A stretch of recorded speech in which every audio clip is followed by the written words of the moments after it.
In this episode, I'm joined by Bruce Frantzis, world-renowned Taoist master and author of books such as Opening the Energy Gates of Your Body and Taoist Sexual Meditation. Bruce recalls his turbulent childhood, living with a schizophrenic mother, witnessing murders in New York City, and early training in martial arts and meditation.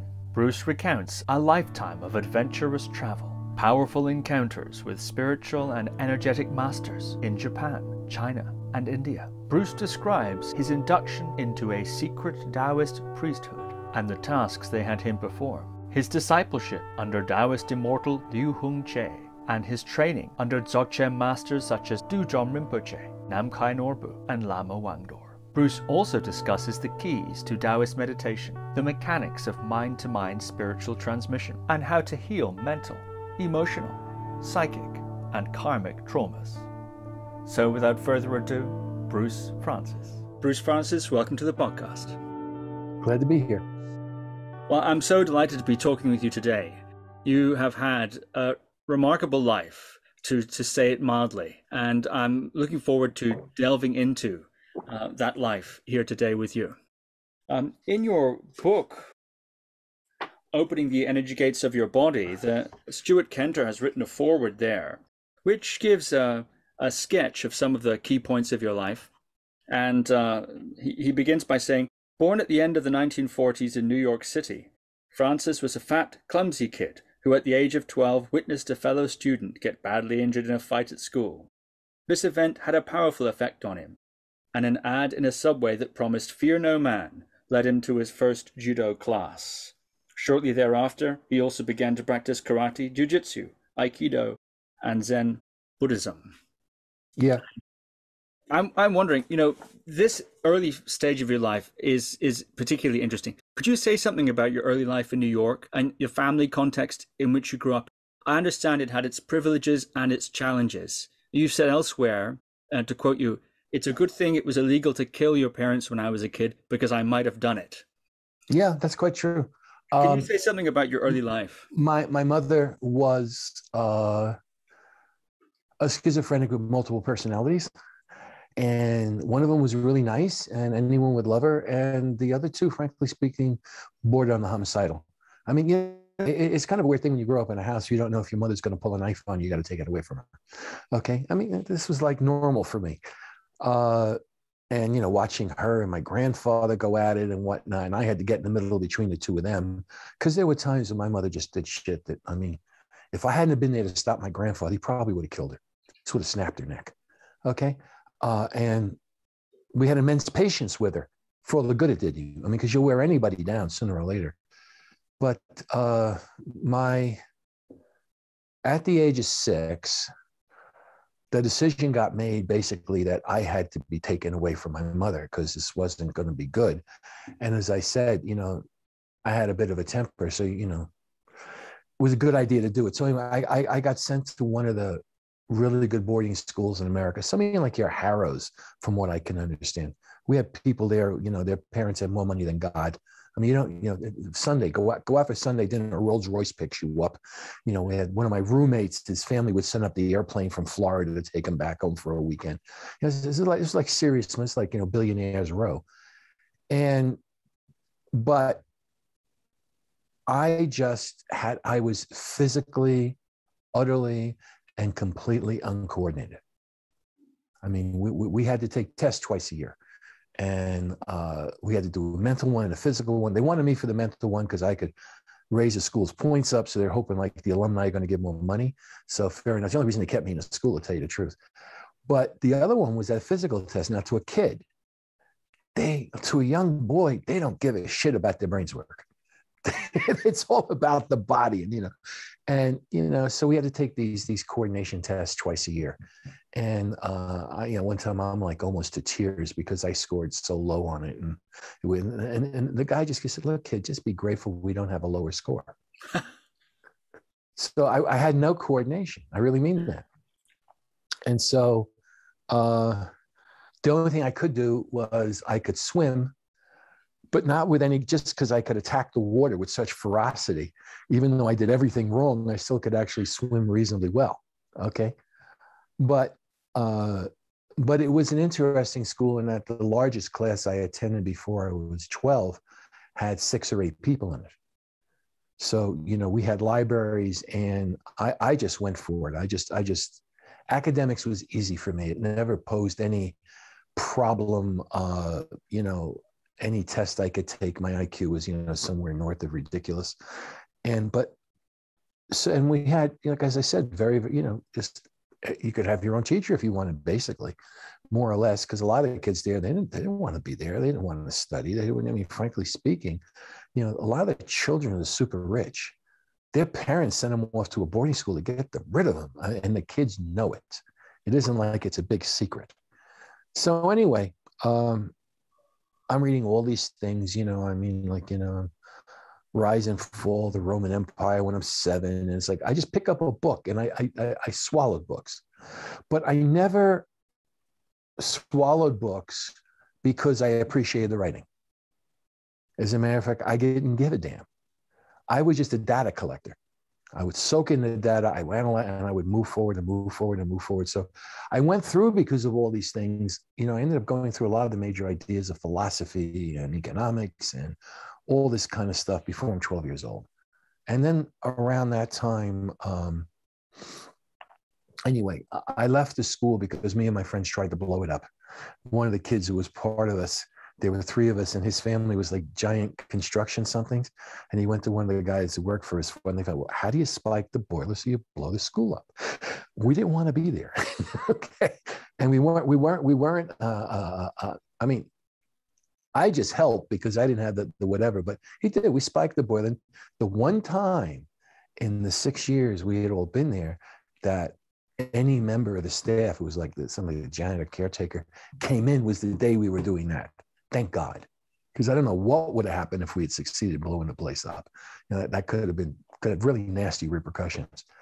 But that was it. Now, during this period of time when I was a kid, there were 2 other things that were happening to me that kind of presaged the rest of my life, or let's just say showed that if you wanted to make a case that there's karma, you could make a pretty good case out of what happened to me when I was a kid. One thing was that I ended up by myself, nobody telling me. I started coming up with the Advaita Vedanta, Ramana Maharshi's basic method of meditation. Who am I? If I'm not this, what am I? And I got into some pretty subtle mind states as a kid. I would do this a couple hours a day. And the other thing is I would go into the woods, because we were surrounded by like a lot of woods. It was like a giant private estate, and got a nice big stick, and the branches that would go off, I just cut them in half. I'd cut them in half. It's like I was reliving a samurai sword thing. And I just do this. Since I had no coordination, I was thrown off of every team. Or even if I wasn't thrown off, if I simply said, I'll go into the woods, fine, go ahead. You know, really, we'd like to actually win some championship or another. And I was not helping the progress. Okay, so I did that. And this was up to about the age of 12. Okay, so my youth, my whatever you want to call it, grammar school era, that was mostly involved with meditating, because it was unusual, and I've never met another person who actually came up with the actual classic method of meditation. And Ramana Maharshi was kind of a big deal in India, and it just came out of me. There wasn't any kind of, there was no impetus to it. There was no reading about it. There just was that, well, this makes sense. Like, and I think every little kid wants to know, who am I? What the hell am I doing here? And they're always asking, who am I? I got this big giant world is going, what the hell am I doing in the middle of it? And so, okay, so, I did that. And then when I was 12, in the 7th grade, I used to trade comic books. I mean, I was really like, I was pretty good at, and I did a lot of it. I mean, I had like trunks full of comic books. I had like first Supermans. I mean, the works. I had the whole thing. Marvel comics came out. I would buy 200 of them, stick them, plasticize them, and put them away, because I knew these things were going to be worth something one day.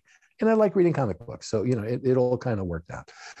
Anyway, up in Washington Heights, I'm walking, buying some comic books, and I'm walking back to the subway. And I see this guy across the street. Now, for your audience, don't get too squeamish. I look across the street, and the guy rips an aerial off a car and whips a black guy to death. Nobody calls. This was the era of, like, nobody wanted to get involved. So I'm standing there and I'm going, hell. And all I knew is that the blood's coming out, and I can tell I want to get out of there because I want to get there before the cops come. Or next they're going to say I'm involved somehow. We didn't trust cops in New York City. They were kind of thought of as the enemy. I mean, the cops were better than the mafia, but not by much. So anyway, so I go some weeks, months later, who remembers? I went to a very good junior high school. I was on the Upper East Side of Manhattan, which at that time was the richest neighborhood in the world.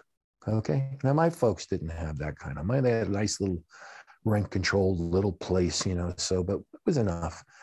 And I see this little kid, these two kids going at it, right?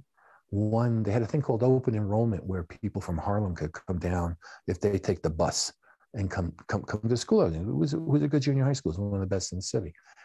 And this one kid he was just trying to humiliate this Puerto Rican. I mean, really, like, I'm so smart. You're such a stupid little animal. I'm going to give it to you. I'm going to make you squirm, make you pee in your pants or something. And the kid's like, you don't want to do that. You're making me feel bad. Well, finally, the guy does it. The teacher comes over and whatever, and he's trying to break. It's not working. And he gives him one last where he takes out his knife and he slits his guts right open. And his guts are falling out. And they're falling out of his stomach. It was kind of a warm time of the year. So he didn't have like all the coats and everything, which might have saved his ass, but didn't save his ass. Anyway, and I just kind of went, like, what do you do with this? And I didn't know quite what to do with it.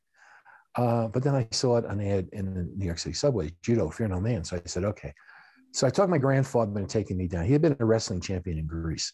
So, I always got a kick out of it because he always, oh, so you want to do this judo, huh? You want to wrestle with pajamas.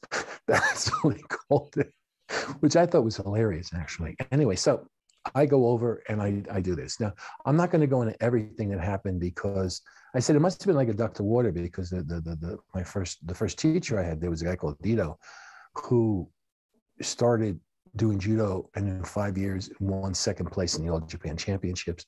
The guy was a block. Okay, he was a block. And so good to learn how to fall. And he would say, oh, you can fall now. And I would just go, yeah. I was going to give him the set. This guy literally took and pounded me into the ground. Must have thrown me, I would say, who knows, 100,000 times. And all I could remember is going home that night and walking up the stairs to my flat. And what normally took me about 3 minutes took me like 2 hours. I mean, that's how much. I mean, my meat tenderizer, I got tenderized. Anyway, shortly going through this, then other things, another place I saw some people doing karate in a storefront. And I did that. And then it just kind of kept going. And then, I did jujitsu, and then I did Aikido, and I even did sword work. I even had a black belt in what they call live blade EI. And people always ask me, why do you do this? I only had one answer: to get better. I really didn't have a second answer. I didn't have a big thing about being a champion. And I was a champion a bunch of times. I was pretty good. And I was bouncing in bars when I was 15, 16. And so I was used to taking people out. That wasn't a mystery to me. But it was always that I wanted to understand what it was. It was really that simple. Where could this thing go? What was it? So, but like, I guess like a research scientist, they found some little microbe flying around. They're trying to figure out what is this thing? And so it went like that. And then I start getting somewhat near the end of high school, and the whole bit, what college are you going to go to? Well, fact of the matter is that from the time I was 15, 16, I was really busting my parents' chops just to give me a passport so I go to Japan. I didn't care about going to college. I did care about staying out of Vietnam, which was the reason why that's the way it worked out, because, I thought Vietnam was a load of crap. I originally thought it was really wonderful, but then I had this group of people in the first really big peace march in New York. It was organized by this guy who had been part of the whole stuff in France with the Dien Bien Phu, the French getting out of Vietnam. And he organized a group of people because what we found out is that what the cops were doing were letting criminals, giving them a free pass, saying that when this demonstration comes, you start fights in the crowd. And then the police will come over with their batons and beat the crap out of them, which I thought was like, really ridiculous. But frankly speaking, it was also just a chance to have some practice, just practice, knocking people out, doing this and that. So, a bunch of things to come right next. Person would just drop on the floor and they wouldn't even know what hit them. And that was fine. I mean, I was a pretty strong kid. So I effectively grew to my full size when I was 14. Okay. So it wasn't like, I was like a little kid. I always did adult stuff. I never did the kid stuff. So anyway, and I saw one of these cops. They had these batons that are really long. And I remember there's a pregnant woman. He whacks her right in the belly where her baby is. And that's when I lost it. I just got angry. That was the last time, the only times in my life I've truly gotten angry. And there's something inside of me, if I truly get angry, that let's just say it has a force of its own. Part of my family lineage is we're from Sparta. And Spartans are known for this. I mean, this is like they've been known for this for thousands of years. And so, we would knock these people down. And then at the end of that night, I had taken a lot of LSD during high school. I even used to sell this stuff because I thought it was all part of, liberating the world. And I was all part of the whole 60 things. I really did. I mean, I thought the system was corrupt up to its eyeballs and wanted to do something about it. And whether or not the things I did were smart or stupid, I'll leave to posterity to understand. But there was a drug at that time called STP. Now, I had maybe 30, 40 LSD trips. I'd won 2 major karate championships where I got slipped acid in the middle of the competition. And I would give anything to have the super 8 of that match. I really would. I mean, I had no idea. I really don't know what happened. I would see 2 people sometimes. I had really no idea what the hell was going on. But this stuff, what STP was known for, in which I had the experience, it was the only time in my life I've ever had what they call a hell trip. So I got to see the deepest, darkest demons in myself and in the city, and, walking by and you're seeing the shadows, and it's like all of a sudden you start just realizing how grim life can get. Now, I never approached it from the perspective like a Buddhist in suffering, because I always figured, look, I'm sorry, if there's bright days, there's cloudy days. If there's days when you're happy, there's days when you're suffering, and that's life. But that's what happened. I did something. Earlier, when I was in high school, I did my first Zen sesshin. I did Zen during high school too, because the whole thing, I didn't do it for spiritual reasons. I mean, I have read since the things, and I actually became a Chan master at one point. Okay. But to me, it was just that I did it because I was in martial arts. And the one thing that why they recommend is to have absolutely no hesitation. When you want to hit, you want just no, your mind you just go straight without anything blocking it. But in that sesshin, I'm in it for like, I don't know, 2 weeks, week and a half. Who remembers? Really, it's a long time ago. It's like 50, 60 years ago. And my mind was just focused on whatever. And I go in, and the next thing I know, I had the experience of not being in my body and dying. And I had the experience of watching my body shut off piece by piece until finally you're dead. And then at the end of that, I realized, well, it's not that bad. Everyone's always, they're afraid of dying. I mean, look, I've had guns been put in my face. I've had gangs come after me with weapons. I damn well know what it is to be physically afraid to die. I mean, because I was in situations where that was absolutely on the table. But no, I realized it was just, and so what? And so if you come out of it, it's like, it's just an experience. And that was very valuable to me because it gave me kind of a willingness to engage with things that most people never would do, because they would be afraid of it. They'd be afraid of what the consequences were physically, or their identity, or their emotions, where I just got that, hey, so if you die, so what? Okay, I'm not saying I wanted to die. I'm very much a fan of living, but I also got, there was no reason to be afraid of dying. I mean, the worst it could be, I'd kind of been through it and it's not that bad. It's the best way I can put it. So anyway, so I get all these scholarships to go all these places, but I want to go to Japan. And I talked to my grandfather, who we were in the church and stuff. We were big shots in Greece. Let's just leave it at that. And he says, no, I won't give you a penny. You should go and you should do this and you should get rich. Like I said, I came back years later. Are you still doing this karate stuff? Why don't you just do real estate and be smart about it? Very, very, shall we say, straight materialist point of view. And so I then just went and my stepfather, who, you want to have a 3-ring circus when you're growing up? Try a schizophrenic marries a schizophrenic.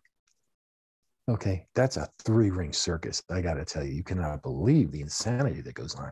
And I really dislike my stepfather. I mean, my mother had, when she would go berserk, she had bad qualities.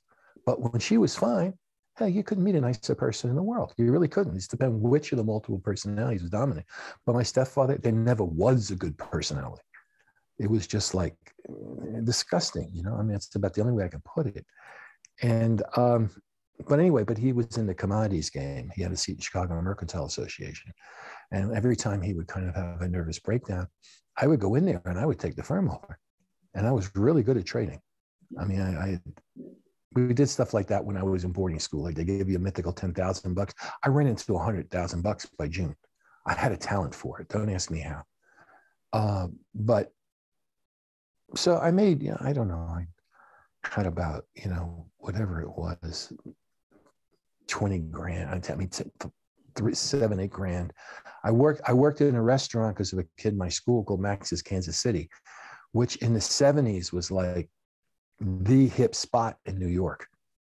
Warhol would come in and that whole crowd. I went to a few of Warhol's parties, which was, in one sense, it was a pity, because the biggest thing as me as a teenager, I wanted to get laid, but you see, I'd walk by. I mean, I'd just be kicking the parking meters. And so this was scaring girls off. Okay. And I actually couldn't even tell when a girl was coming on to me, because a friend of mine noticed that, who we became friends and stayed friends for many years.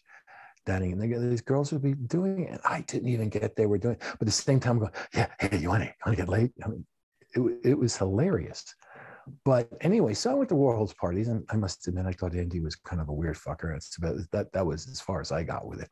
I could never quite figure out why people were so enamored with him. But, the one thing about New York City is, man, there's 8 million stories in a naked city, and you never know which one you're going to run into. Anyway, so I then had enough money to pay for my whole college. So I wasn't dependent upon my parents. I wasn't like in England where they used to give you grants to go to school. No, I just fucking paid for it. Okay.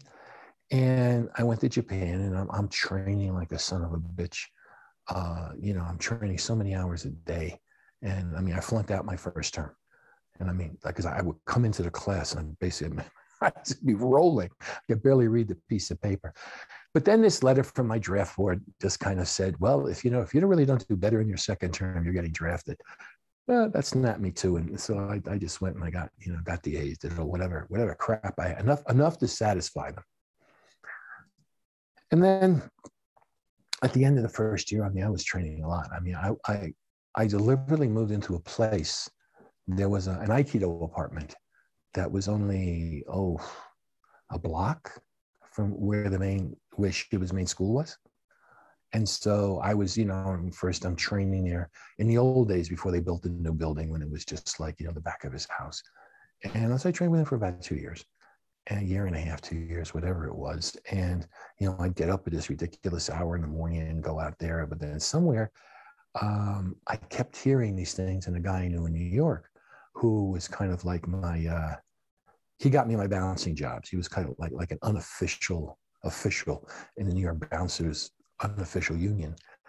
And he always said, yeah, you want to do this for practice. He would sometimes take me down by the docks where we just try and, let some 250-pound burly sailors go at you. And I got to tell you, those are hairy son of a bitches. They really were. I mean, seriously. And he just would stay in the background. And only one time did he ever have to come in to save my ass, or I probably would have gotten killed. Anyway, I was into it because, you know, it was the thing of the samurai way of life, and you have to be utterly fearless, and you have to engage everything and all this. So I bought it. I bought into it.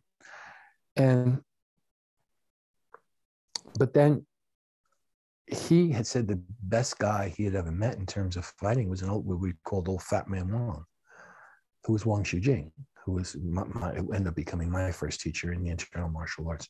Now, toward the end of high school, I actually practiced with Ching and Ching for a couple of weeks, because friends of mine, especially Luke Kleinsmith, guys from judo and whatnot, they took their butt, and I did some stuff, and he was, but he wasn't teaching people how to fight. And as a teenager, and being a bouncer and being this and that, and having a scrap with all the blacks in my high school up in Harlem, if it didn't have a practical tinge to it, I didn't care about it.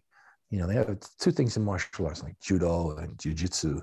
Do means spiritual, means Dao, and jiu-jitsu just means a technique of breaking someone's bones.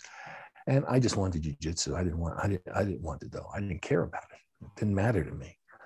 But so I met him, and I met someone who had he had a student who was in Roppongi. And I talked to him, and he said, "Oh, you want to go see Wang? You bring him this like super expensive ginseng and whatnot." You know, Wang, I think, would have liked the cash, frankly speaking. But you know, that's what he said. And what the hell did I know? I did find a lot of things about Asia. I mean, it just was all, you know, people have a lot of mythology about what they think Japanese and Chinese are. So much mythology. But then when you're confronted with what things are for real, some of it turns out to be so, and some of it turns out to be exaggerated. And some of it turns out to have nothing to do with anything. There's something else going on. So, okay, so I went through this. I went to Taiwan, and I studied with Wang. I've written about this in my books. I mean, it was pretty freaky. I mean, this guy's like, 5'8", at a certain point, he's just kind of go for me. And I mean, I'm kicking him and punching him everywhere. Now, I had just come from the year before, having been part of an All Japan Championship karate team. So, I wasn't a punk. Okay, for all the good it did. I mean, I hurt my foot on him, kick him in the balls. Didn't do any good. Do a solid side kick right into the side of his neck, and my foot would hurt. Things like this impressed you, especially the fact that he was almost 70. So I said, all these stories I heard about, well, if you did this when you got to be an old man, you were like really something else again. Wang was living proof. I didn't find any of the people in Japan to be that kind of living proof. They just weren't. Close. Some of them in terms of martial abilities were close, but never quite that far. So anyway, so I start studying with him, and he says, "Oh, come to the park in the morning." And there's this old couple, and the day before I'm in the park, and these teenagers are beating the shit out of me. I mean, really, it's like, and they weren't kidding around, because like teenagers are. I mean, if you tell them, okay, contact, you can hit, they'll do it. You don't have to, they don't need a lot of encouragement. But then next thing I know, there's this old guy, and he's around 70, and he's short, and I'm fighting with him, and he's giving me a hard time, a really hard time. Now, I didn't go full blast to like knock him out or something, because you do that to an old person in Asia, and you'd be surprised how riled people get, because they have a real respect for the elderly. Unlike America, where frankly speaking, he's an old bastard, kill him. What's the difference? He's taking up too much space. But no, in Asia, it's like Confucianism, a lot of respect. But anyway, and then the next day it's this and that. And so his wife taps me, "You want to play?" Now I'm really kind of stuck. I mean, first of all, the idea of hitting a woman didn't go down well with me, but forget about hitting grandma. I mean, this is like, and she actually dealt with me pretty well. Okay. I must admit, I probably could have tanked her if I had wanted to, but she was fighting as well as, as first, second, third degree black belt would in Japan. So this was like really impressive. So she shows me the day after that a picture, and shows her husband bent over like with this kind of like arthritis, rheumatism, where he looks like, he's going to like, and it's going to be over. And he said, no, he stayed with Wang for a couple of years, and he just got completely fine and completely healthy. And then he started feeling his Cheerios too much, and he started going, I'm healthy, I got to do shit, So he didn't do anything, and he started crumbling back down again. And then he went back and he practiced, and he reinflated. And I was just, and I was watching this go on, and then I said, this is a horse you can ride for life, And at that stage of the game, all this enlightenment stuff didn't mean that much to me.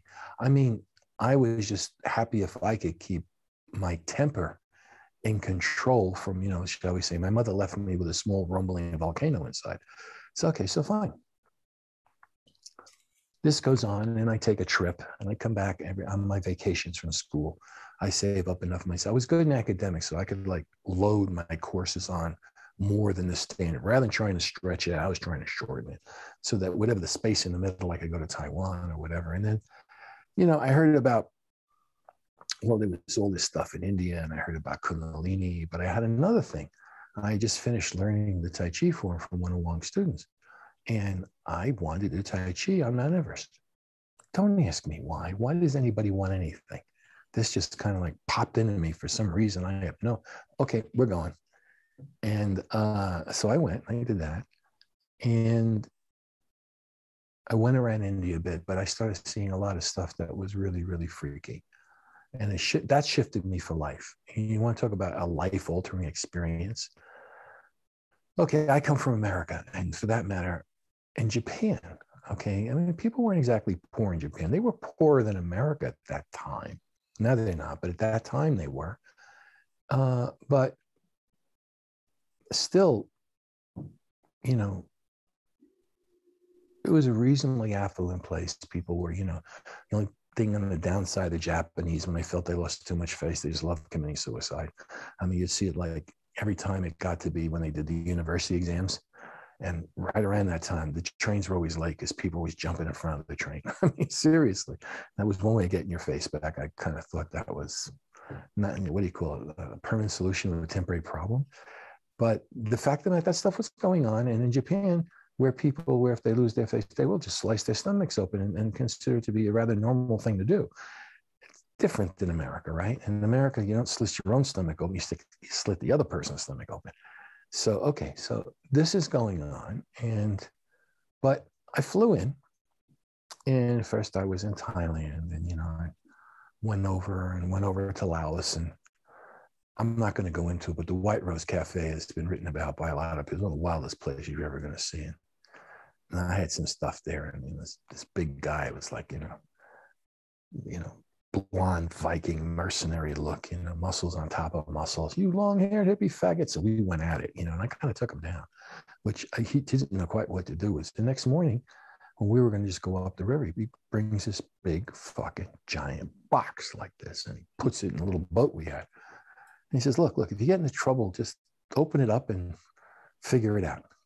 Well, we did. We ended up being on the opposite side where the Royal Lao Force, the Pathet Lao forces were on opposite sides of the river. We're in a boat in the middle. They were shooting at us and trying to kill us and all that kind of stuff. Fortunately, the currents went. They took us over to this thing, and we met up with some special forces people who weren't supposed to be there, because that was legally they weren't supposed to be there, but they were. And but the Laotians are the sweetest people you could ever meet in the world. You still remember those days where you could literally buy a bag of pot this big, $2. And that pot was better than anything I ever had in America. So it was it was a little bit of Alice in Wonderland type of thing. But anyway, then I take an airplane, and we're flying over Burma. And we land in Burma. And one of the things is that, these two things together really kind of, made some sense to me. One was that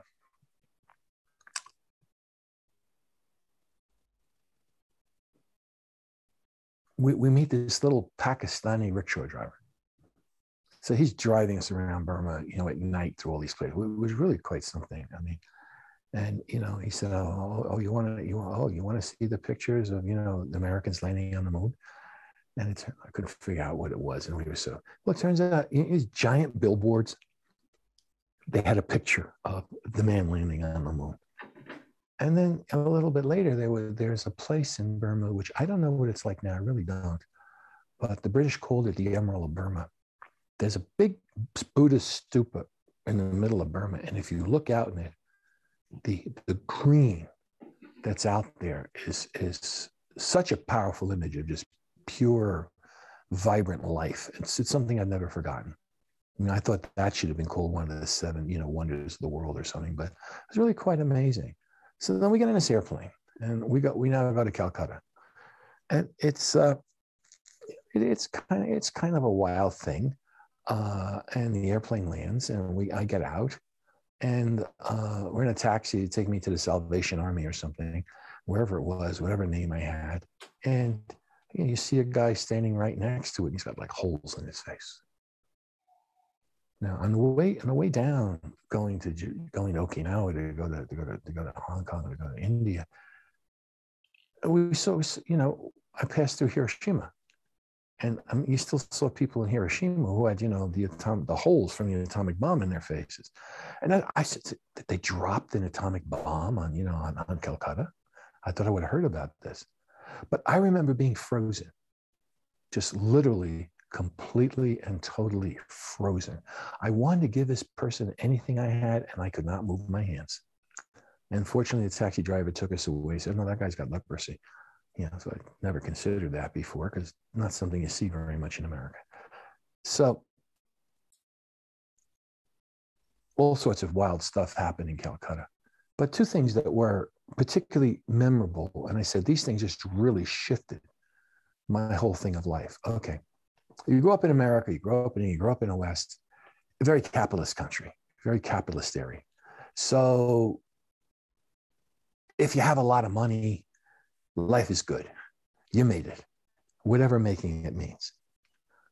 And then I started going around, and I put my money in the hotel I was in the lockbox, and just had a pair of shorts, some flip-flops, and a t-shirt.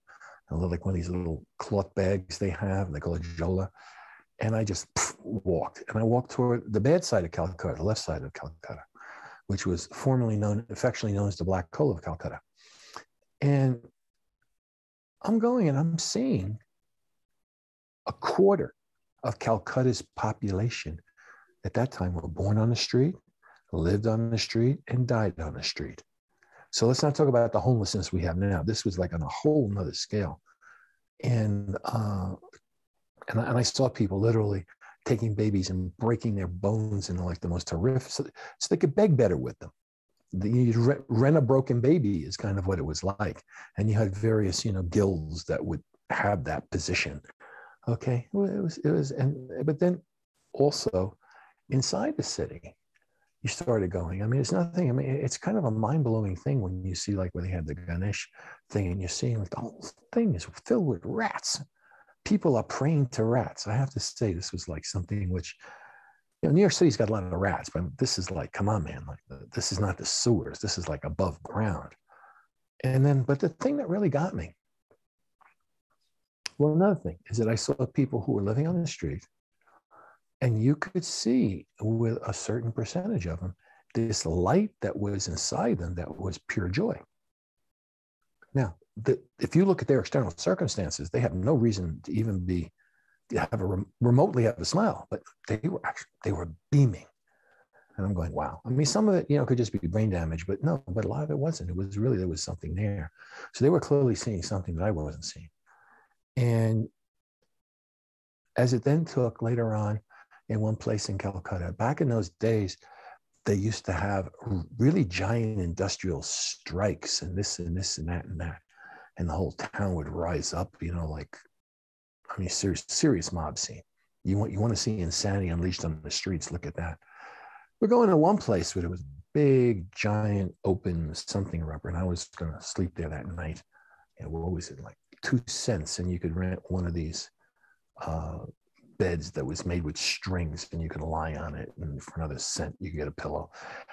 And all of a sudden there's this giant mob over here, right? And in front of it there's like this group of like, I don't know, was it 5 or 10 sadhus just standing in front, and behind it is like tanks. I mean, they sent in the army and the tanks to put down the rebellious workers. Okay. And at one point I'm looking, and the thing is that these guys who were there, I found out later they were Raleigh Babas, but their eyes were burning like coals. I mean, when you looked at it, I mean, from like, hundreds of yards away, whoa, what is that? Because that's something beyond human. I'm not going to talk about on the upper end. I mean, just flat out beyond what human beings can be. And then these guys started talking. And I asked the guy next to me, unfortunately, the guy had the cot next to me spoke English. A lot of people in Calcutta spoke English. They come in there and they go, oh, can I have something? And this is my card. And they give you a card where it have after their name, PhD, and then like 76 letters, and they're just trying to get any sort of work, even a couple of pennies, because Calcutta at that time was a deathly poor place. Okay. But then the guy's talking. I said, what's this guy saying? He's saying, we're going to give you a couple of minutes, turn your tanks around, go the other direction, and we're going to shatter your minds. Okay, that's what he says. And he's facing off tanks, machine guns, tanks. And these guys are staying there like, you guys better get going or you're fucked. You're fucked, but good. And I saw the tanks getting turned around and go the other direction. That's how much they were freaked. They, because they took them seriously. Now, I don't know what they could have done or not done, but I'm sure that I didn't have to see it. But, and then I went on my way back and I'm out and I'm seeing also, got to go up to Everest, got to spend a night in the Taj Mahal in the full moon. It turned out that was the days when you could bribe one of the guards and they'd let you in, and very few people did it. So I spent a night there. So that's pretty trippy. You have to you can't do it now because the Taj Mahal has been somewhat damaged by, I don't know if it was terrorists. I don't know what it was the last time I was there. But in that time, it was, the marble and whatnot, where the lights are reflecting off it. I mean, you're talking about seriously surreal. And of course, I dropped acid before I went in, which is, kind of like, David, your obligatory thing to do. You're in that kind of a tourist spot.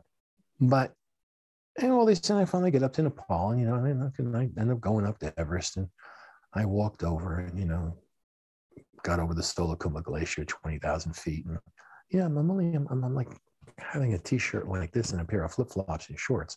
Don't ask me how I didn't die in the process, but I got lucky. And I was very fit and I was healthy and I was young, and I guess all that helped. But there was something about when you get up to those high mountains and you see some of those views, they kind of blow your mind. But I have to say something. Even the views in the Himalayas did not blow my mind as much as the Emerald of Burma did. That was the one thing to me that was really something miraculous. So then I come back to Japan. Okay, good. And I spent a few months in Okinawa because I had, anyway, I got busted and I still had a lot of dope in my bags I didn't find because I had sequestered it rather well. And so I had to stay in Okinawa for a bit. And then, I was told, that the commandant said, we want you to train these guys for a mission behind the lines. And if you're going to spend the rest of your natural life in Okinawa. And it was an American protectorate, so it wasn't an idle threat. Okay. So I did that. And, these crazy mothers, because the guy I was with, the guy they have a thing in karate called special research student. You have to be a third-degree black belt, and they quote unquote teach you all the secrets. Turns out most of those secrets are actually from Chinese martial arts, but in the West, what the hell do we know? So all we know is Buddha was a big deal. Okay, it was a big deal, and but we'd have these guys, and it was like the legion of truly mad people, and what they would do is that every X number of weeks they throw knives in the middle of the room, saying, "You get the instructor, you get a couple of weeks in Hawaii." So listen, don't tell this to people who are crazy. So, we had to hospitalize them basically because they wanted to carve it down to a small enough group, because apparently the mission they were going to be on is that there were going to be areas where they couldn't have any metal with them. So they had to have the hand-to-hand combat skills. So this was like, so I did that. When it was over, boy, was I glad. And a little bit after that, I had to go to college, so I didn't get, drafted. There was a thing there where the military had a thing from a University of Maryland or something where, and it's, okay, so I did whatever I had to do to stay out of Vietnam. That's the simple way of putting it. Went back to Japan and just really, really started heavily training Tai Chi. And then from the time I had been in Taiwan, the time before I had been introduced to this group that was, you could call it, they call it a Taoist priesthood, was very secretive. It's been secretive for thousands of years. And it was one of those things that always, the Taoists have a phrase that when governments get bad, just sink down and be down here where nobody sees you. Because if they see you, they'll try and kill you. If they don't see you, they'll leave you alone. So this is one of those groups that was left alone. And then I went back and anyway, I got back to Japan and I just started training more. I mean, before this time, I was training Tai Chi and Qigong at least 6 hours a day. I started training more because in those days, when I first started, it was only 6 hours a day because I was also sparring with black belts in karate, which I had worked out, even though I kind of like quit the whole karate scene. I still had friends in it. So, you know, so we get together on Sundays and beat the crap out of each other. You know, that's what we did. And it was fine. I mean, frankly speaking, I got as much hardcore sparring practice with that as I would have gone going to some dojo. But, well, then a lot of other things happened. And that, let's just say that's the end of college. And, you know, and so I go back to America and I started teaching my first Tai Chi class. And it was nice. I ended up we ended up getting a store in the Lower East Side of Manhattan, which was a front for a dope dealing operation. But the two guys who wanted to study with me, they used to go and pick up garbage on the street and they would use it to remodel apartments, which actually is a thing in New York. And so we did that. And I was involved in the going down. So, you know, let's just say I was, as part of the going down, one of the things that, because I had such a horrendous family background, you take oaths. And I had 84 of them before it was all over. And what you do at the end is that you have to do a kowtow. You have to smash your head on the floor till blood starts coming out of it. Usually when you do something like that, you take the oath you did seriously. Like, well, I promised I wouldn't do this, but, well, you know, situation changed. Well, when you get your head cracked like that, believe me, you have a tendency to take it very, very seriously. And so one of the things I had was that because of it was decided that I was going to be, one of the divisions was going to be the whole sexual thing. And so I got put in that. And so basically my vow was that I had to sleep with 1,000 women before I would have children, which in one sense I didn't object to. I never wanted to have children. I never did. I've had 2 kids, but I never wanted them. It's kind of like it happened and for a bunch of circumstances, but it wasn't like, you know, I met people that say, well, you know, I really wanted to be a father. And like I met women, I really want to be a mother. Not me. I mean, I just really didn't go for that crap. I had nothing in my background which inured me toward that. And I had nothing naturally inside me that inured me toward that. But anyway, so the Lower East Side during that era was, you know, let's put it this way, sex, drugs, and rock and roll. That's the only way to put it. And it was really good. Met some wonderful people and some truly fucking crazy ones. Like I can remember one person who had, you know, some 400 acid trips. He's sitting in a chair. He was like he was a designer or he was a writer or he was a cartoon. I can't remember what, for one of the big alternative magazines. And he was just like this, sitting like that for over a year. And then I didn't see him again. But I mean, we're talking about, you know, what will too much LSD do for you? Well, I got to tell you, I don't know if that was good or bad, but I didn't think it was that great. And so we and that stuff, we did a lot of stuff. So I got to understand the whole counterculture and this and that. I was always the square one because I had come from a world of martial arts and university. I'd studied Asian studies and business administration. That's the only stuff they had that was worth learning. And, you know, and here I come where I'm in the middle of like hippie central. So did all that, you know, still did a bit of bouncing, did security work, mostly just making sure that large amounts of money and product arrived as opposed to were stolen in the middle. And at the end of that period of time, I'm going to just go back, but I said, a friend of mine who we did Aikido together. It's one of the top Aikido people on the East Coast now, that we hitchhiked across the country. And I'll tell you, we had one of the wildest rides you ever. This guy picked us up who was like drunk and tulips and, you know, whoa, man, with the end, we were just grateful we arrived alive. I'm seriously, I mean, this was like, you know, was it worth it? I mean, shit, been better if we could have rented a car, you know, I guess. But the fact of the matter is that we did that. And then in California, you know, this and this and that and that and that and that. And I met a bunch of people and, you know, met some of the big hippie types of that type, met, you know, ran some self-defense classes for women. Anyway, then I went back to, took a plane, went to Europe, hitchhiked up to Scandinavia, spent 2 weeks there, loved it, you know, great women. I swear to God, this is what I would find. And I have to admit, it's never happened anywhere else in the world. And I wish those days had returned, but they never did. Is that I'd just be practicing Tai Chi in a park, or I'd even be doing some Shingi or Bagua in a park. And next thing I know, some girls would start lying on me, saying I get invited home. And that was it. And the thing is that it was like, I was just kind of like, it was a new one every day. So that was interesting. And then I left, and then I was going to go down to Africa because what I wanted to do was there were African martial arts. I wanted to go from the tip of Africa down to the bottom. I wanted to fight all the guys there, whatever their martial arts were. I wanted to find out what they were. Especially, I thought it was going to get really interesting. You got these places where everybody was 7 feet tall, you know, and they weren't just, you know, your normal size. They were like, you know, really big. And, you know, I was perfectly prepared if I was going to get my butt kicked or not, but I wanted to give it a go because I wanted to see how far, you wanted to push your training. I mean, it's a little bit like a boxer. They want to get out of the amateur leagues and go into the pros. And anyway, but then I get a letter back from my girlfriend in New York about, I wrote her a letter back because I had gotten these boots that I had forgotten because I thought I might be climbing the Himalayas again. I thought really having walked through the Himalayas with flip-flops, I really saw having a decent pair of boots would make a difference. And next thing I know, she comes and we're down in Greece and, you know, we hang out there and then I go across and, you know, there's a train that goes from Istanbul to Tehran. Orient Express, I think, is what it's commonly called. And I'm in the middle of this train, somewhere in the middle.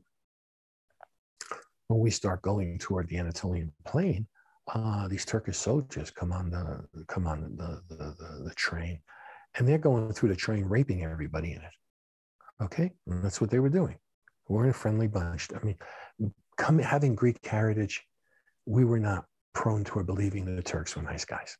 Okay, let's just leave it at that. The Ottoman Empire was one of the more vicious empires that's ever existed. And that's who Turks were. I mean, it's not all their fault because a lot of their blood comes from the Mongols. So, you know, it's like Mongol and Muslim, it's bad mix. It's a very bad mix. Anyway, so they're coming through and they're raping people, and they came into the car I was in. They started like, you know, only one guy was in because most of them were on the other end of the train. And they started doing it, you know, and picking on the girls. And so I kind of get the guy out of the car and I walk him to the edge of the car. And next thing I know, the guy pulls a knife and he sticks it in my throat and he starts going to me. He wants me to jerk him off or fuck me, or I don't know what he wanted to do. So I took his knife away from him. And this train is going at like, you know, really fast. I mean, I don't know what it was, 80, 90 miles an hour, whatever trains did. And it's the middle of the winter. So I opened up the door and I threw him out. Well, I don't know if the guy died, but it's kind of hard to figure out how he lived. But still, since I didn't know he died, that made me feel good. You know, allow for the possibility of serendipity taking over. And then we got to Tehran. We went through and in Mashhad, on my way to Afghanistan, I spent some time in a big mosque. And I was in there meditating for 4 or 5 hours. And then somebody noticed there was a white guy there. Whoa, they went berserk. And I was lucky to get out of that building alive. I will have to say this. You know, and then going through some places like Shiraz, you know, I thought the carpets in Shiraz and in Iran, some of them were just stunning. You know, I always thought that if I was ever going to have just a job or a profession I would want to do for me, not for any reason, I'd be a carpet salesman. Not because I just think that there are just some of these Asian carpets. I think they're some of the most beautiful works of art in the world. Personal taste, it doesn't really mean much. But anyway, then get to India and all sorts of things. And I ended up, these guys who I'd let sleep on my floor in Tokyo, they had told me about this ashram that was in India, where it was, and this and this and that and that. And so, you know, I went there only because I knew the name, not for any other reason. It wasn't like I had done some sort of, it isn't like today in the internet. You could do an existence. Want to go to India, learn kundalini. Where do I go? Want to go to India, learn prana. And I come up with 100 places. Back in those days, you only found the place you actually heard of. That was it. And it wasn't like there was a book of, good ashrams to go to in India. No, forget it. I mean, you heard from somebody, and you ended up there. And so I went to this place and, did all sorts of kind of minor kundalini stuff. But I also spent 3 months doing pranayama, 12 hours a day. That was the classic thing. The classic thing was 4 sessions a day, 3 hours each. And I did that. And there was another guy who was there, an old pundit, and he gave me all the initiations into Tantra. I can still remember one time, he sometimes could be a neurotic little bastard. And he got pissed off. And I literally watched him standing. I watched him like grow to be about 12 feet up in here and looking down like, what did you say, son? You're pissing me off. Really don't do it again. And which I have no way of knowing, was that just a mental projection in my mind? He actually grew, but it was impressive anyway. And then I went up north and I got involved in a very old time Kundalini ashram. It was one of the major ones in India. Very quiet, no big name.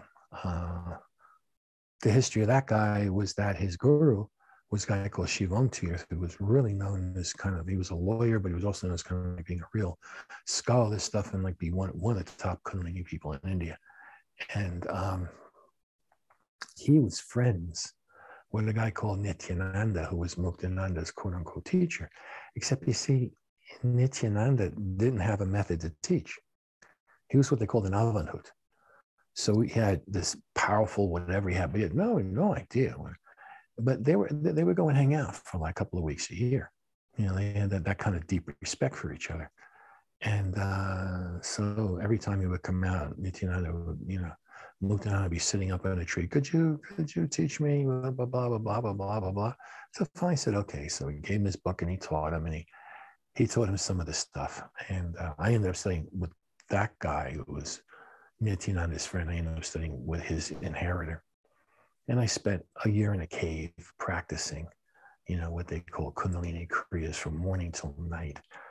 And I loved it. I enjoyed it. I mean, the whole business about being locked in a cave and being solitary by yourself was the worst thing in the world.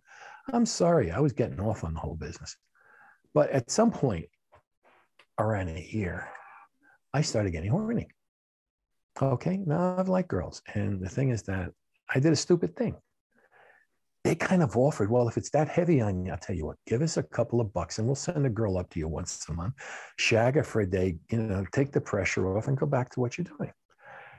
But I was a purist. I was going to do it the right way, quote unquote. I was an idiot. I was a fool. And looking back on it, that's really what I should have done. I think it would have been the best thing in the world. And if that had happened, I might have stayed in that cave for 10 years, to tell you the truth, with no trouble whatsoever, but I didn't. And finally, it just became time to leave. And so I left, and I got a case of hepatitis, and it was really, really not. Well, it was a hepa something. I found out later on from a person who'd been a doctor and that he said, yeah, and what you had, it sounds like something that most people think is hepatitis, but it actually isn't. But all the symptoms were. Okay. This happened when I was in South India, and the doctor came in and said, look, if you have anybody you want to contact, let them know, because the odds are that in whatever so many hours you're going to be dead. Okay, that you look like you are on the way out, my son. And so I got up and I did Tai Chi, and I had learned how to run energy through my channels reasonably well. And most people learn Tai Chi, they only learn, they learn how to move their hands. Isn't that pretty? It's very nice. And the fact that they're just going to have their intent go with where their hands are going, that's enough for me. I was actually into what the thing was. And so I learned how to run the channels of my body. And I did that until finally, I did it for so long, and I just got exhausted. I collapsed. I slept for a couple of days. And when I woke up, I was alive, but the 2 people who had gotten sick with me, they were dead. This was like the type of things. And especially when one of them had died before I did that. and you're seeing the person's next to you in the bed that's over there and they're dying, believe me, motivation arises. Okay, that's all there is to it. And so, okay. So then I go up and I'm doing all these careers. I'm spending all this time in a cave. I'm doing this and this and that and that. And I met a girl when I realized that I had to get out of that cave too, because to deliver the heat in my body. And back in that, I mean, Rishikesh had gone from like 120 degrees and had been that way for months. Now, for someone who has hepatitis, that's like, it's like being boiled in oil, you know, from the inside. And so anyway, we met each other and blah, blah, blah, blah, blah, blah, blah, blah. And so we said, okay, we're going to hike it to Kashmir because Kashmir is cool. And I also had an interest in Kashmiri showers, and that's one of the other 3 major branches of Tantra in India. And so I said, okay, let's kill 2 birds with 1 stone. So went up there and she gets raped by this guy. And because we were friends, I had made friends with Sheikh Abdullah, who was the son, Tariq, the son of Sheikh Abdullah, the Lion of Kashmir, who ended up, who was the one who led all the revolution in Kashmir, and then later on became the head of the government, and this and that. And my friend Ahmed, he introduced us, and he was an Afghani, and he knew this guy Bharat, the guy who was the rapist. What turned out later, we found this guy had raped more people than you can count. But because his father owned the major car company in southern Kashmir, he got let loose of everything. I mean, India, if you can pay off, that's it. There's no such thing as crime. That's a joke. And maybe it's not that way now. It sure was that way then. And anyway, so, but again, and I'm practicing this full time, nonstop. But then, you know, we get locked up because he's trying to have us killed. Okay. And I mean, I'm having plenty to meditate on, but also I'm really losing my temper. I mean, all I wanted to do was just put me alone with the guy in a room. Just give me 5 minutes. I don't need more than that. You know, I can tear all his arms and legs off at that point. And, but it didn't happen. And then in the end, I brokered a deal to where I could get out because, you know, I didn't have it. My visa kind of expired. And I was able to go out and go back to Rishikesh, go to India, leave India. And anyway, the thing was in the newspapers in India called the fall of the government of Kashmir. It caused the Muslims with Sheikh Abdullah to come back into power. And as everyone knows, there's been a whole lot of stuff about nuclear weapons around that area, making everybody nervous for a lot of years. And I've never really been clear, would I have just been better off letting my Afghani friend kill him and kill his family? That's what he originally thought. But I thought that I didn't want to set off that kind of a karmic wave. So it just set off a fear wave at other times. Anyway, so I'm back in Delhi, and they send somebody to kill me, and I'm going up to American Express to get some letters and get some money. And they sent a guy to kill me, and he tried to, you know, take his knife and gut me on the stairs. And let's just say he went flying down those stairs with a few broken bones, and that was the end of that. Went back up to Rishikesh, and my girl said, "Don't worry about it. We take care of you. If they try and send people up here, that's really not going to work. I mean, if you want to get the yogis in India deciding that you should be protected, you will get protected. And that's all there is to it." But it wasn't. So then I went back to the Far East and I studied. Then I got right back into, you know, I was in Hong Kong just for a couple of weeks and checking out various martial art teachers and whatnot. But then I went back to Taiwan, and then that begins a whole nother section of my life. So for the next 3.5 years, I'm shuttling back and forth between Taiwan and Hong Kong, and I'm doing stuff with the Guangdao, and we're going to all sorts of stuff. It's that, I mean, some of the people were some of the best martial arts masters in China, as well as it was all the stuff to do with meditation, as well as it was, you know, hands-on Qigong Tuinai healing. And I'm doing all these things, and I learned the whole thing of the Taoist liturgies, and it was a lot of stuff because as I was a priest, and so, you know, it's like, yeah, it's a little bit easier if you're like trying to become a Catholic priest. I mean, you learn the Bible, you learn the rosaries, you know, you learn how to do a couple of rituals. But this stuff, as I'm serious, was like microdot. It was like going to MIT for spirituality. And so, got through that. And then at the end of that time, when I just decided I had to go back for various and sundry reasons. The big one is I had run out of money. The other one is I need to leave. That's all I can say. And that I wanted to go back to the West, and I wanted to teach. And I had a good friend of mine. And so in England, who had been a big karate champion. And so I went there and I taught in his school, and I taught around North England and did that. But I went back to England. I went to England, and then I went to America and stayed in just a couple of months.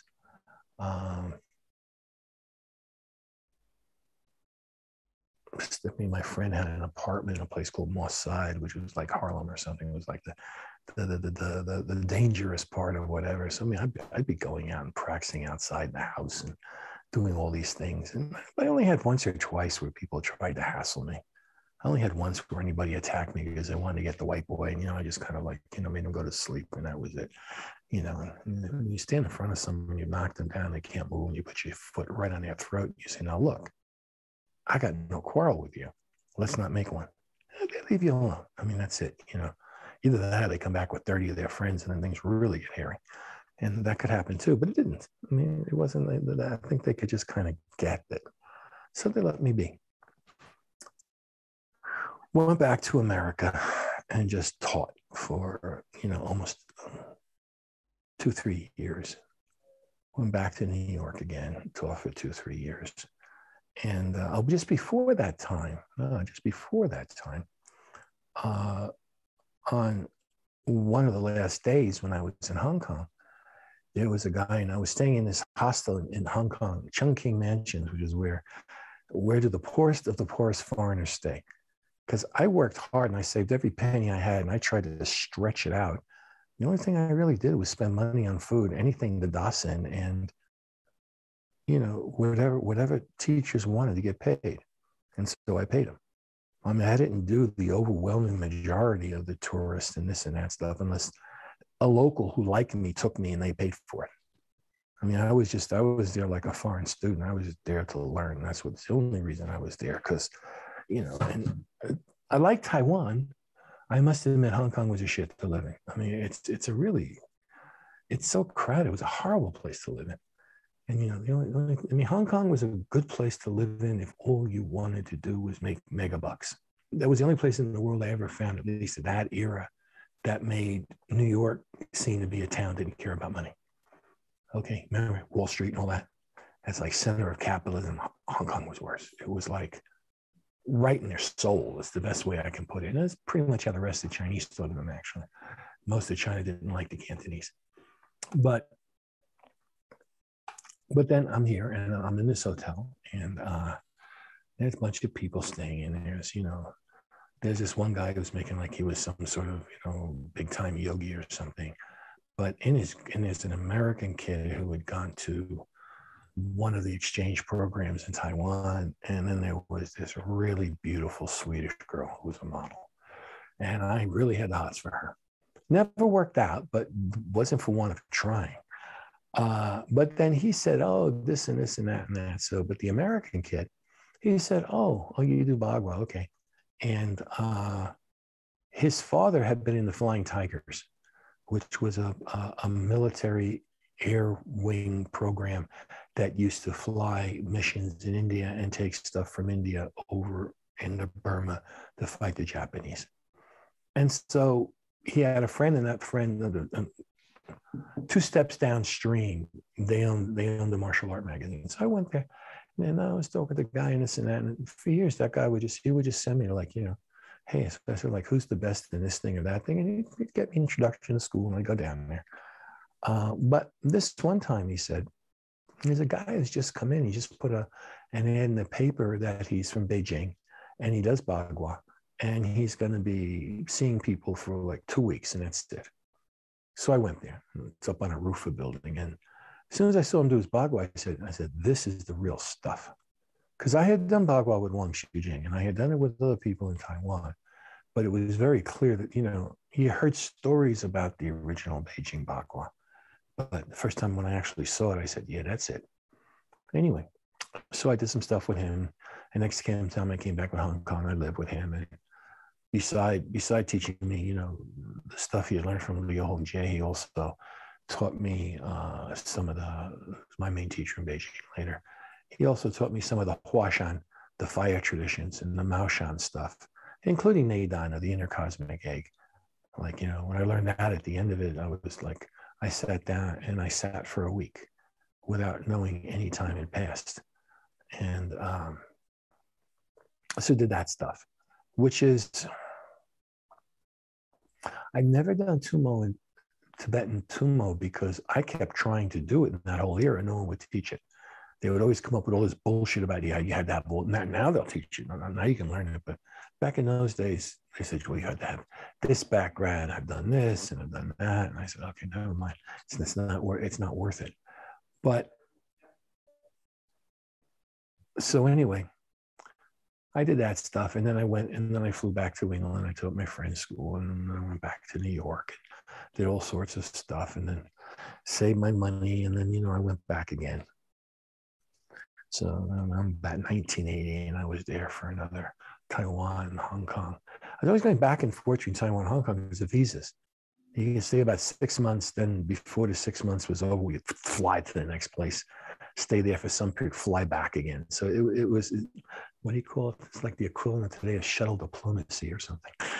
But so that was okay. I mean, you did what you did. And I met a lot of interesting people in Hong Kong, but not as much as Bagua. He was more interesting than anybody else I met. And I met so many people who made so many, I would hear, well, you hear this in Asia, hear all these stories about this great teacher and what they do and blah, blah, blah. The only trouble is when you check almost all of them out, you find that it's a lot of exaggeration, because the one thing that a lot of people have is that I have a teacher. Okay, so put it this way. My teacher is Jesus Christ. Okay. Now, Jesus Christ, we know, is a really big deal. So if you're a Jesus Christ student, you get to reflect the glory off of Jesus Christ. That must mean you're close to being what Jesus Christ is. And I would be like saying that, well, my teacher was the head of whatever department at Oxford, but I actually only finished kindergarten. And, you know, all that stuff in the middle that was implied as your teacher being from Oxford, you know, doesn't really mean much. So, you know, I met a lot of people and stuff, and, you know, I was in the martial arts, and there was an idea the Chinese had about martial arts, which is now kind of, to a certain degree, became what you call MMA. Like, they had the idea that, you know, you should be able to fight standing up, on the ground, chokes, this, that. And that's what I did my whole life. I mean, you know, I did judo. And then judo, wait a second, well, you got to hit the guy because the guy's going to try and hit you. So like the karate. And then, oh, wait a second, but what about if they grab you? What about wrist locks? Jiu-jitsu. And then Aikido, other kind of wrist locks. And then, so you're doing that to where you're learning all these various things, but there also was that you want to learn how to fight other people, because in old China, they had a whole system of challenge matches, which they were always run on the basis of 3 basic rules: touch, maim, or kill. Well, touch means you touch him, but you can knock him out. That's still touching. Maiming, their body never works again. Okay, you know, they're cripples for life. And kill is obviously self-explanatory. It didn't mean you had to kill him or maim him. But if you wanted to, if that's what was happening, if that was the best counter to a situation so something didn't happen to you, okay, there we go. And this required, I had to go through this whole thing with the Yiguan Dao and have many, many, many fighting matches that were, I don't want to go into it because people just take it for their pure interest. Let's just say they were really rough, and a lot of people died in those matches. And, you know, some of them were in there because it was kind of like, if you want to do a professional sports team, you know, you have to do something where you sink so many goals, or you throw so many passes, or you do something. Well, in this, I mean, you had to kill so many people, or you had to maim so many people. You had to show that you were really hell on wheels. Okay. And which meant that it wasn't play martial arts. It wasn't sports martial arts. I mean, sports, you don't want to kill the person you're having a sports with. You can't have a game next week. Okay. But so I went through those things, and because I was doing it and this was a requirement, I didn't do it because I wanted to. I want to really get that straight. I did enough competitions that were not as nasty as that, but just, a lot of bones got broken. I mean, when I was in high school in these karate tournaments, I swear to God, you always had a lot of people going to the hospital. Bones got broken. It's safer to do it with the pads and be able to hit the person all the way and do it bare-fisted. You're not supposed to hit them, but everybody does. It's actually worse. But the fact of the matter is that all these type of matches, that they want to do it for one reason. They wanted to see if your mind could go in steady, stay steady, come out of it without accruing any karma. Now, that's a lot easier said than done. You don't want to have any karma. All right, it's a simple thing. I don't know. I'm going to get an ice cream or not. Okay, I'll let it go. I won't get the ice. You don't get karma. Nothing when someone's trying to kill you. It's nothing when someone is bringing up every primal emotion in your body and system. And it's all happening. I mean, it's happening really fast. It's not like an intellectual can go, yes, I think this proposition is not correct, and I'm now going to write a 400-page book, and I'm going to diagram by why. Well, okay, let's take all that 400 pages, and in the first, and that's it. It's all there. So it's very instantaneous, and it's very, I believe the word people used to use was intense. Okay, so but you're going through all that. And I got at the end of it to where no, it just didn't. It's okay. Life happens, death happens, this happens, that happens. And if you really want to think about what is the difference between driving a bone into someone's brain or scratching your head, they're actions. That's all they are, actions. However, if you talk about the emotional and the mental and the psychic content that can be driving those actions, that's not the same thing as the action itself. And so there was a thing that you had to get to the point to where the quote unquote non-attachment, you had to be able to do it under, shall we say, high pressure, very high pressure. And that wasn't even enough. You had to get to the point to where it was very obvious you were undergoing no pressure. And so this is a little bit my theory about meditation in general. What I've observed now, I'm saying this is what I've observed after doing it for 60 plus years. Not something I came up with last week. I had a workshop. My God, did I get an insight? If you take something, using an example, Tibetan Buddhism, okay? Because beside what I did in Taoism, which is my main thing, I'm also a duly authorized Dzogchen teacher, which is the highest level of Tibetan Buddhism, okay? But if we talk about the mind, and in Asia, the term they use is the heart mind. This came, heart is emotions, and mind is thought, but no, it's not that. What lies at the core? What lies right at the center of your consciousness? Okay? That what you have with all these practices is that most people live on the surface. They don't have the faintest clue what's inside them. They don't have what is inside them that transcends time, place, and circumstance. Oh, they know what's inside. Oh, well, I think this and I thought that and my logic went this way, blah, blah, blah, blah, blah. Words, write 5,000 volumes, but you don't actually get to what that nub at the center of your consciousness is. In all the methods, whatever ones they are, it's like you start up here, you're on the surface.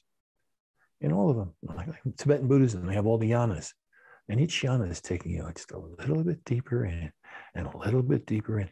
But that little bit deeper in, unless you're actually in, doesn't seem to exist. Oh, it can exist in terms of being a mental idea, a mental construct. Okay. Like when I finally got rid of my dear old mom, that happened because I was in Beijing. This was after this period. And I was with Leo, and one time he gave me the line because he was He was formally declared enlightened in Tiantai Buddhism. Then he learned Taoism.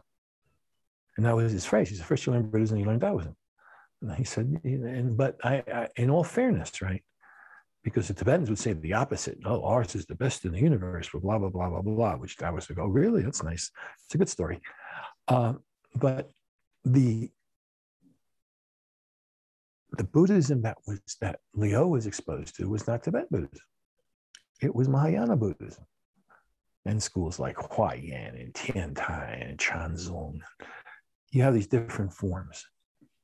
And yet, as you start looking at it, when you start going and you start penetrating each of those layers of the mind you go through, it eventually created a school.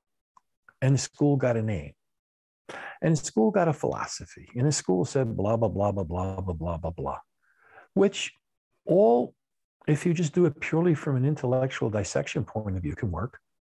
But it's not actually what they're discussing, because it's one thing to describe a plate of food really, really well. It's something to get it in your mouth and taste it. You don't, and you can't get that the representation is not the same thing as the thing itself. It's like the menu in a restaurant. Well, yeah, a goat can eat the menu, and they do. They're known for it. Okay, they lick the stuff off of tin cans and eat it. But I'm sorry, they're not eating the metal.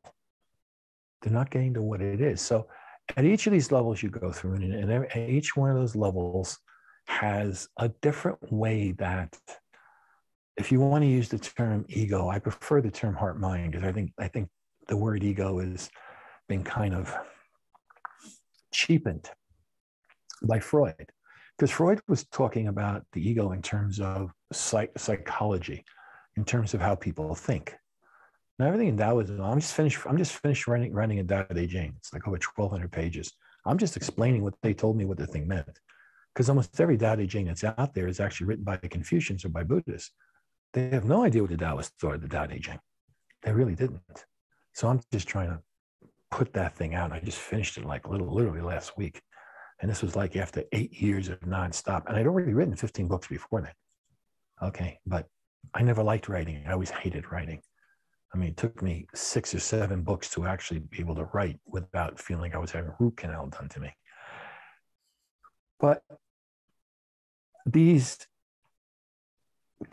you go through those layers, stuff happens to you that you forget about all this stuff, because in Taoism they have two ideas. And it's not exactly the same, but it's close enough to the Buddhist idea of samsara and nirvana. They call it the mind of man and the mind of Tao. Now, the mind of man has got one really big flaw in it. The mind is thinking is a wonderful slave but a lousy master. And Western world, almost everything, it is the mind of man that dominates. It's the words, it's the ideas, it's the structure. It's not what the reality is. Okay? Now, you can have a gun, and you can describe that gun in, God damn it, 1,000 volumes. But you know something? 1,000 volumes can't put a bullet inside somebody. When the bullet comes up, you have to get into what actually is it. And when you want to free people of whatever their internal chains are, that's important. So, for example, where this was going before is that Leo one day said to me, and a lot of Buddhists I know have busted the chops of Rinpoches after Rinpoches.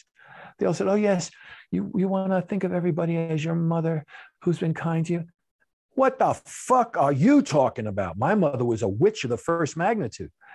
The Dalai Lama, when he first came, people literally said that to him. They were supposed to, they literally came out because their blood was boiling so heavy. What the hell are you talking about? My mother was a goddamn witch. And you're telling me I'm supposed to? Well, I mean, they need to say, because look, the one thing your mother did is she gave you life. And that's a debt you never can pay back. You couldn't create your own life. And are you really saying it bothers you that more? It's an easy solution. Kill yourself. You can take the gift right back. Just knock yourself off, and you don't have to worry about your mother anymore. But the fact of the matter is that, he said that, and I went ballistic. I will admit. I mean, enough was enough. I mean, I'm okay. I was okay with all this philosophy, and it was true. And as I was practicing it, I found that everything he said was true, and I really took it inside, and I really worked the hell out of it. But this one, I said, wait a minute. So he just looked at me, and he saw who was there. He said, well, you know, we have a phrase in China: if parents can't be parents, children can't be children. Which kind of did sum the whole thing up. I mean, you know, in that sense, my mother's madness had robbed me of my childhood. But then again, from her point of view, I thought she was giving me a childhood. So, you know, we have now, you can look at the same thing and you see two different things, point of view and all that stuff. So I went through this, and, you know, 9 months later, mother was gone. All the impressions of it, I mean, are gone. I said, well, it pretty much. And wait a while, the last vestiges of the tree. You've chopped down the tree, you've cut the roots. Just give it a while for the last roots to go. It'll drift off. And I found that to be true. I could never have a civilized conversation with my mother. I can now, but I went back and would go back to New York a couple of times a year for only one purpose: to do therapy on her, to somehow see if what I had learned about all this stuff could reduce her human suffering. Because Lord knows she had a lot of it. I mean, I gave up any idea of my mother ever being sane. I wouldn't try and say she's sane, but she is so much better. She's not, her mind doesn't torture her the way it did for the whole time I knew her, my whole life. And, you know, and a lot of that kind of stuff was because I didn't treat her at the level of bloody words. But because I knew how to go into her mind. I knew how to release the layers that she didn't even know were in her. And it wasn't just, you know, clever strategies for reframing what was in her head. Because when you have someone who's truly mad, you don't reframe anything. That's a myth. You can make it a little bit better. But anyway, now I can actually have an hour conversation with my mother. And although she has got her quirks, because she's still nutty as a fruitcake, but still, you know, but at least it can be semi-pleasurable. At least it can be okay. And it's great for her. And it isn't making my skin crawl, which I would consider to be a major success story as far as I'm concerned. But we had to go through all these things. And so, you know, so I did this thing and just slept with a lot of women because, you know, it may sound funny. It wasn't my choice to do all these fights. It wasn't my choice to sleep with thousands of women. You got to believe it. It's really fucking weird when you got to have a little book. 1, check, 2, check, 3, check. No, I mean, the number 1,000 was literally, it wasn't a metaphor. Okay. So, all right. So, okay. So good. You know, I mean, the one thing that comes at the end of that is that, you know, after you've, I'll quote Marlon Brando on this. I saw him on a little thing on YouTube the other day. And he just said, at that time, you know, sex, it wasn't that much. But I was sleeping with a new woman or two every day. And this was going on for years. Because he was just somehow, everyone always said he was like the most beautiful man and, you know, whatever, he had this incredible charisma. But then, you know, I got to say something, no matter how good something is, too much of a good thing and you'll get somewhat. All right. I mean, what is it? I mean, yeah, maybe if there's real, genuine love attached to it, that's different. But that's just not the sex, because the sex at a certain point, you can actually start diagramming everything that happens inside of it. And in Taoism, we did. I mean, we got what channel opens, how that closes, what this does that, what that does that. But then at a certain point, like, you know, it's like you've got the best chef in the world. Tell me how many creme brulees are you going to eat? I mean, that's it. I mean, it doesn't matter if it's the best creme brulee that the universe will ever throw up. Yeah, it's just a couple of hundred, a couple of thousand, you know, enough already. But so I went through this, and then this, at a certain point in China, several things happened. You know, like one of the things that happened is that Leo was teaching me dissolving, and, you know, and I kind of did the, oh, woe is me. Okay. And my mother, she, you know, crying like a 3-year-old baby or something, which is what people do. I mean, frankly speaking, listen to people who've had difficulties with their parents, and they will be happy. They will be happy to bitch and moan about it for months on end. Anyway, finally, that stuff started going, and one day, all of a sudden, poof, I just could see the stuff that happened, but had no impact. because at a much deeper level of my mind, I cleared out what the irritation was. I mean, if you get some sort of bugs in Asia and you're scratching your arm, I mean, because it's so hard, I mean, literally, you could take it right down to the bone. And, but if you take the irritant away, it will heal and it will finally be all right. But that irritant's got to go away. Well, it took 9 months. It took 9 months for me to come in. It took 9 months for this to go out. But in the middle of that, I had a couple of things which I said, which were good for motivation, or at least they kept me going. Because, you know, when your blood's boiling, coming out of your eyeballs, you need something to chill you out. And so I said, "Oh, my mother, when she was so hard." And then I said this other line, which is, I swear to God, whenever I hear people say this, I just smile. It wasn't fair. And he looked at me like, "Are you out of here? What is fair? The universe is fair? Are you telling me when a star destroys planets, it's fair?" And because there is no such fair as a human construct, there is no such thing as fair. And so he said, "Okay, so great. So I'm going to have you meet some people." And okay, so I met some people. And the first one I meet is this girl who in a park at a time, it's like, you know, where there were more trees around us. And Beijing, most of the parks in Beijing are really not, you know, they're not like Hyde Park in London where everything's green and there's lots of bushes. I mean, there's not that much of it. And I meet this woman and she comes down and she starts talking to me and I'm going, "Oh shit, I hit it right here." You know, beautiful girl. She's got a dress on from here and all the way down. I mean, beautiful, stunning. Forget about movie stars. I mean, really, they're pale imitations. But this woman was, I mean, she's about as beautiful as it gets. And so I started talking and I was saying, "Oh, yeah." And somehow the conversation got around to the Cultural Revolution, which is like one of the really sad and miserable stories of China. It's like you won't find a person who went through the Holocaust who would like to talk about the good old days in Germany. And that's just not going to happen because everything was just so really beyond the pale. Anyway, so she starts telling me what her story was. Well, you know, when I was younger, I was about 16, I was the village beauty. And I'll tell you, you looked at her and, you know, she must have been somewhere in her 30s. This woman was a stunner. I've never met a woman more beautiful than her. Okay. And I met a lot of women. And the village had the idea, and this was a very old Chinese idea. They take that girl and they give her everything, and then they marry her off to a magistrate, to a high government official. Then, because he loves her or whatever, then the magistrate makes everything good for the village. Okay, you get the higher ups you make your life better. And so that's what they figured was going to happen to her. Around this time, Mao Zedong used to be in Tiananmen, and he would get up in front of a crowd of sometimes hundreds of thousands. And when he would start going into his tirades, if you think Hitler was good, I'm telling you, Mao was better. As much as I can gather, I mean, never having seen the two of them next to each other. And, you know, it was very, very common that when he would go on, girls, their pants would become wet. Okay. Which is like, you know, I never heard that ever happening with Hitler. Okay. But anyway, and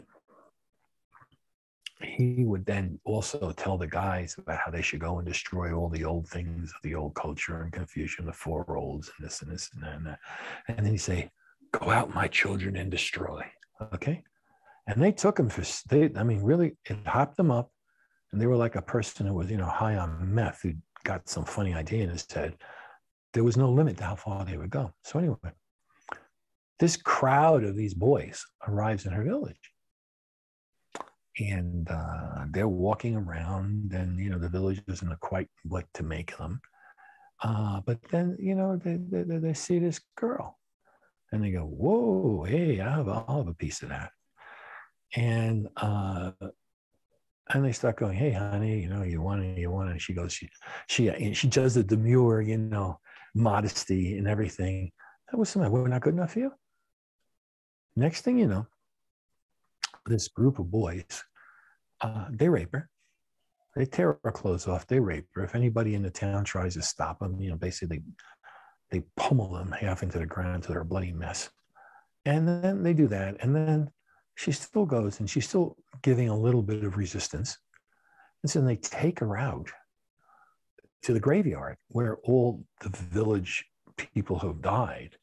And China was the nation of ancestor worship. They believe your ancestors from way up here comes down and helps you down here. And they shag her on the tombstones. Now, there you cannot get a bigger loss of face like that for a village. I mean, that's it. I mean, seriously, this would be like a person wanting to take responsibility for having stuck 1 million Jews in Auschwitz. And yeah, I did that. Wasn't that a great thing? Hell, man, I'm telling you, we had nothing to do that Friday night, so got them in the ovens. Well, okay. And in the end, they leave her a bloody mess and, you know, this and this and that and that. Keep in mind, because she's being raped by at least 100 boys, maybe 1,000. She didn't, man, you know, the shock, the trauma. It isn't like, you know, you've got an abacus and you're keeping count. And it doesn't work that way. And so I'm listening to all this and I'm going, wow, shit.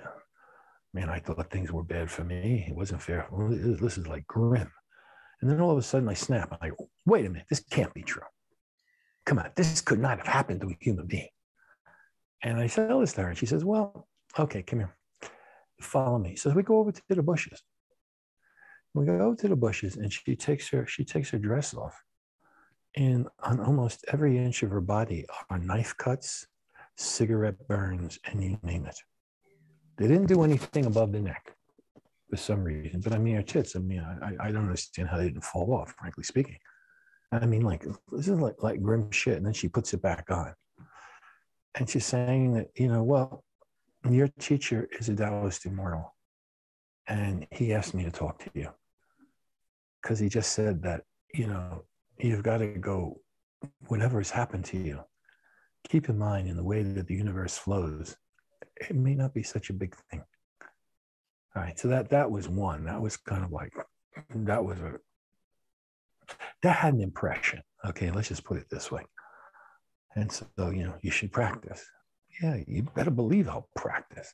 Because I realized that if she can get over what happened to her, Mommy Dearest was like, you know, a minor aggravation. So then a little bit later, I meet another guy. And he's small. He's about 5'4", 5'5". And, you know, I'm practicing. And we ended up doing a little bit of pushing hands or something in the park. And this guy was funny. I mean, I'm talking about truly hilarious.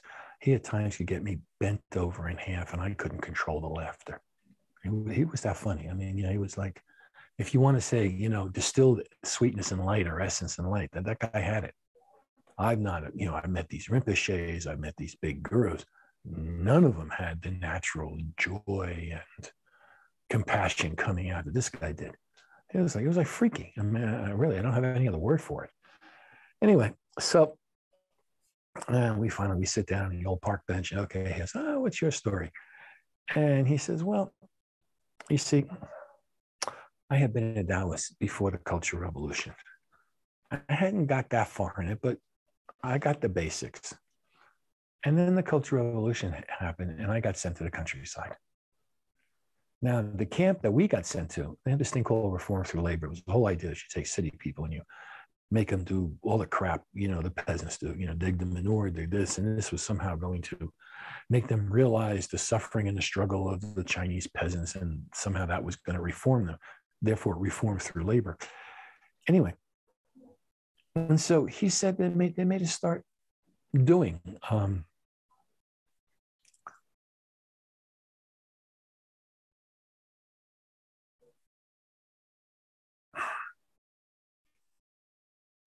anyway, so they had the prison guard. I'm sorry. I mean, I think about this. I mean, it's like, you know, because I remember that for years. I just said, I wish the hell I could have met that warden. I would personally like to have gotten my hands on him. The woman who raped, you know, my girlfriend when I was a teen. He was a sweetheart. This guy was nasty. This guy had a very interesting intellectual proposition. You know, the mind is a wonderful slave but a lousy master. He said, how long could you torture a person twice a day and keep them alive? Now, understand something. When you have, and the Chinese are good at torture. I mean, let's not, you know, they have a long and noble history of torture. It was always a completely sanctioned method of imperial policy, of governmental policy. You know, here, when you torture someone in America, they go, I want to bring the law down. You, no, there, it was just, well, he's just doing his job. What do you want? And so he would torture him twice a day. And, you know, he'd be okay for the first 5 minutes and then, you know, forget it. I mean, he just went berserk. Most people, when they tortured, when they're really given the nasty stuff, the reason why they die is their central nervous system just gives out.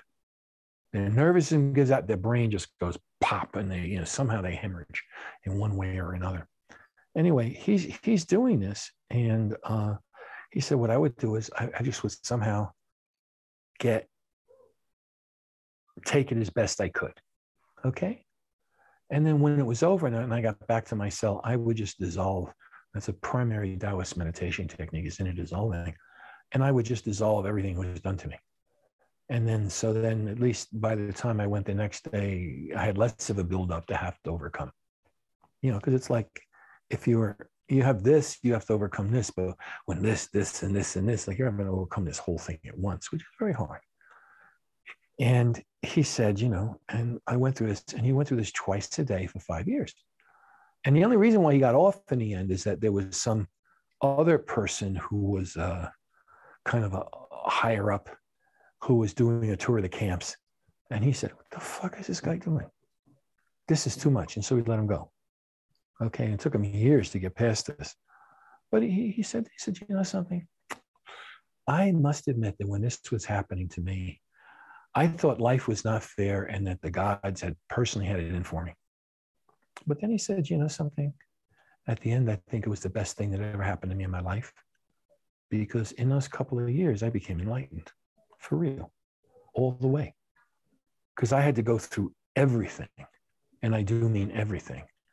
And so he said, look, don't, you know, I guess the thing, there was a book that was written in the States that kind of sums up what his point of view was. Don't sweat the small stuff. Okay, although when a person is irritated, when a person is very unawake, every tiny bit of small stuff tears them apart. Where if you finally actually go through where you get rid of almost all the small stuff, you get through most of the big stuff. You don't take the small stuff that seriously. And, you know, which means a lot when you get a person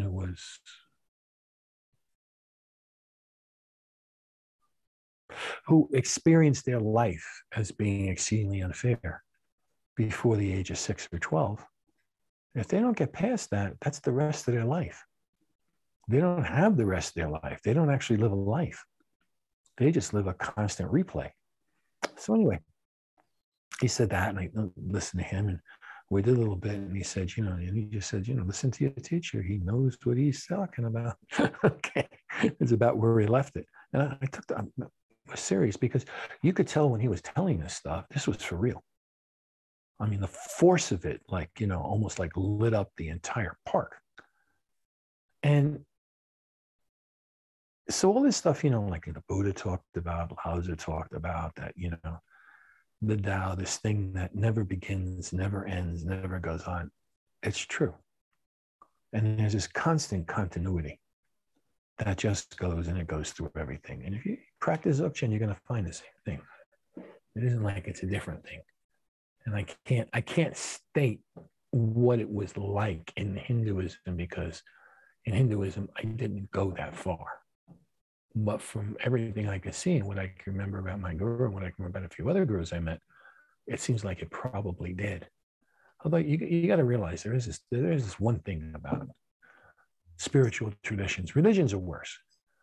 Because religions are about just having a big organization, lots of followers, lots of money, lots of everybody saying, oh, Puba, you wonderful big Puba. Okay, and that's what they're about. But the fact of the matter is that a fundamental principle that's both in Taoism and in Dzogchen, okay, because Dzogchen is the form of Buddhism I know the best, since, although I did all the, you know, I did all the pujas, and I did all the Hinayan, and I did all the earlier stuff, and, you know, I could go through it if I wanted to. I don't. I mean, it was never my style. I'm not a deity worshiper. My family were big shots in the Greek Orthodox Church, and my grandfather left, so they couldn't trap him into it. So I kind of like started with a prejudice against that to begin with. But with all these things, you're going into what's really, really deep in you. And the question is that, I think, at a very simple psychological level, can you really live with yourself? Can you just live with yourself? Can you accept what's in you, good, bad, or indifferent? And if stuff you got inside you is pure shit, nonsense, destructive, you fix it, for God's sake. I mean, if your house had a hole in the roof, you don't want to fix it, right? Especially before the storms. But you're not gonna discount the rooms that don't have the holes in it. So I think that all these things, they start leading to that point, and you have two, I think, big problems that you get with religions, even spiritual traditions, because religions, what we call religions, are very simple. God, Abrahamic. It doesn't matter what it is, as long as there's a God. It doesn't matter what the God is. The God could be Odin. It doesn't matter. Does it want to be Yahweh? Does it want to be, Jesus? Does it want to be... There's a God, which means that there is a super being, and that we are created by him. He's in charge of all of it. But then there are also religions that are just talking about what is the nature of the universe and how do you kind of live with that. Each of them have their methods, but if it's truly a spiritual thing, it's never about a God. It's really not. Although in the West, that's how we think. And we think about it for a very good reason. We got the gunpowder from the Mongols. We conquered the world with the gunpowder. And what is it? Mao Zedong, great phrase he had, power emanates from the barrel of a gun. That made the whole world scared crap of us. When they revolted against us, we shot them, we blew them up. And every one of those things says, well, because we blew them up, we must be the best. No, it's not about better or worse. I mean, sometimes I think the Tibetans go, I have a friend of mine who's a very, very good Tibetan Buddhist. And sometimes he just goes right over the top with thinking that, it is Tibetan Buddhism is superior to everything and everything. And I try to explain things about Taoism. And I'm saying, excuse me, this isn't new. This isn't news. If it really was, it should be news, and it's not news. It's a variation on a theme. And after all, most of the time, I just kind of let him go. And once or twice, I'd have to hold my temper. One time, he just like this, bash me because he wanted to reinforce that point. And I'm glad I held my temper, because it would have been very bad if I had actually hit him. And I didn't, because I just kind of went and said, and I saw this stuff when I was growing up in the martial art world. If you think religions are bad, go to see martial arts. Fucking hell. Because most people who start, oh, my style's the best, this style's the best, that style's the best. Could the chipmunk beat the monkey with herpes? I don't know what they're doing. And most of the people who come up with these big stories and go on have never actually ever had a fight in their life. They've never actually ripped someone to shreds, or they've never been ripped to shreds. And so it's now becomes a mental projection. And the mind, as I said, the mind is a wonderful slave and a lousy master. And I don't know. I think that people get along spiritual trajectories, and you could sometimes say it's past lives. You can do that. That's a common Oriental explanation. For example, my first teacher in Tibetan Buddhism was a man named Dudjom Rinpoche. And I had a meeting with him in New York, and he just said, do you want to come back? And I let him flesh his head. So you were with me in these previous lives, and you got pretty close. Do you want to come back? He verified I had been with him. I didn't say that.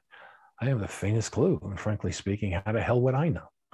Really, it wasn't like I had a time machine, a Wayback Machine where I could go back and see, oh, okay.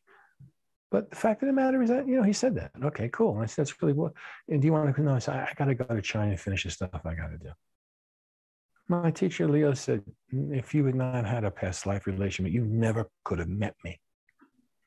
forget about me teaching you. Just talk about meeting me on a street somewhere.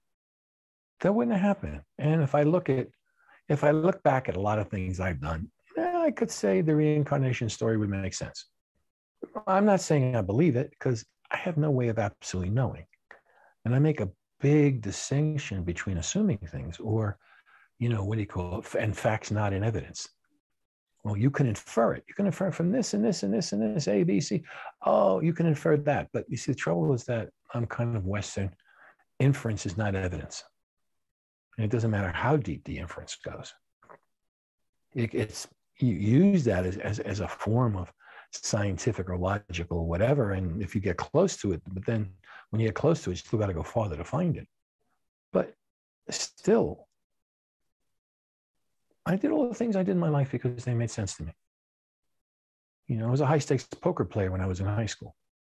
My friends would get busted for pot. And I would go out and take some money. I'd go and make enough money to basically get the lawyer who would buy him out of it. I enjoyed playing poker.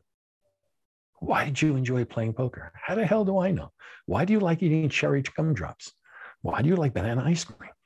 You do, because you do, because you do, because you do. And that's about all you can say. Oh, yes, but you like banana ice cream because there's these chemicals which are interacting with those neurotransmitters, which maybe.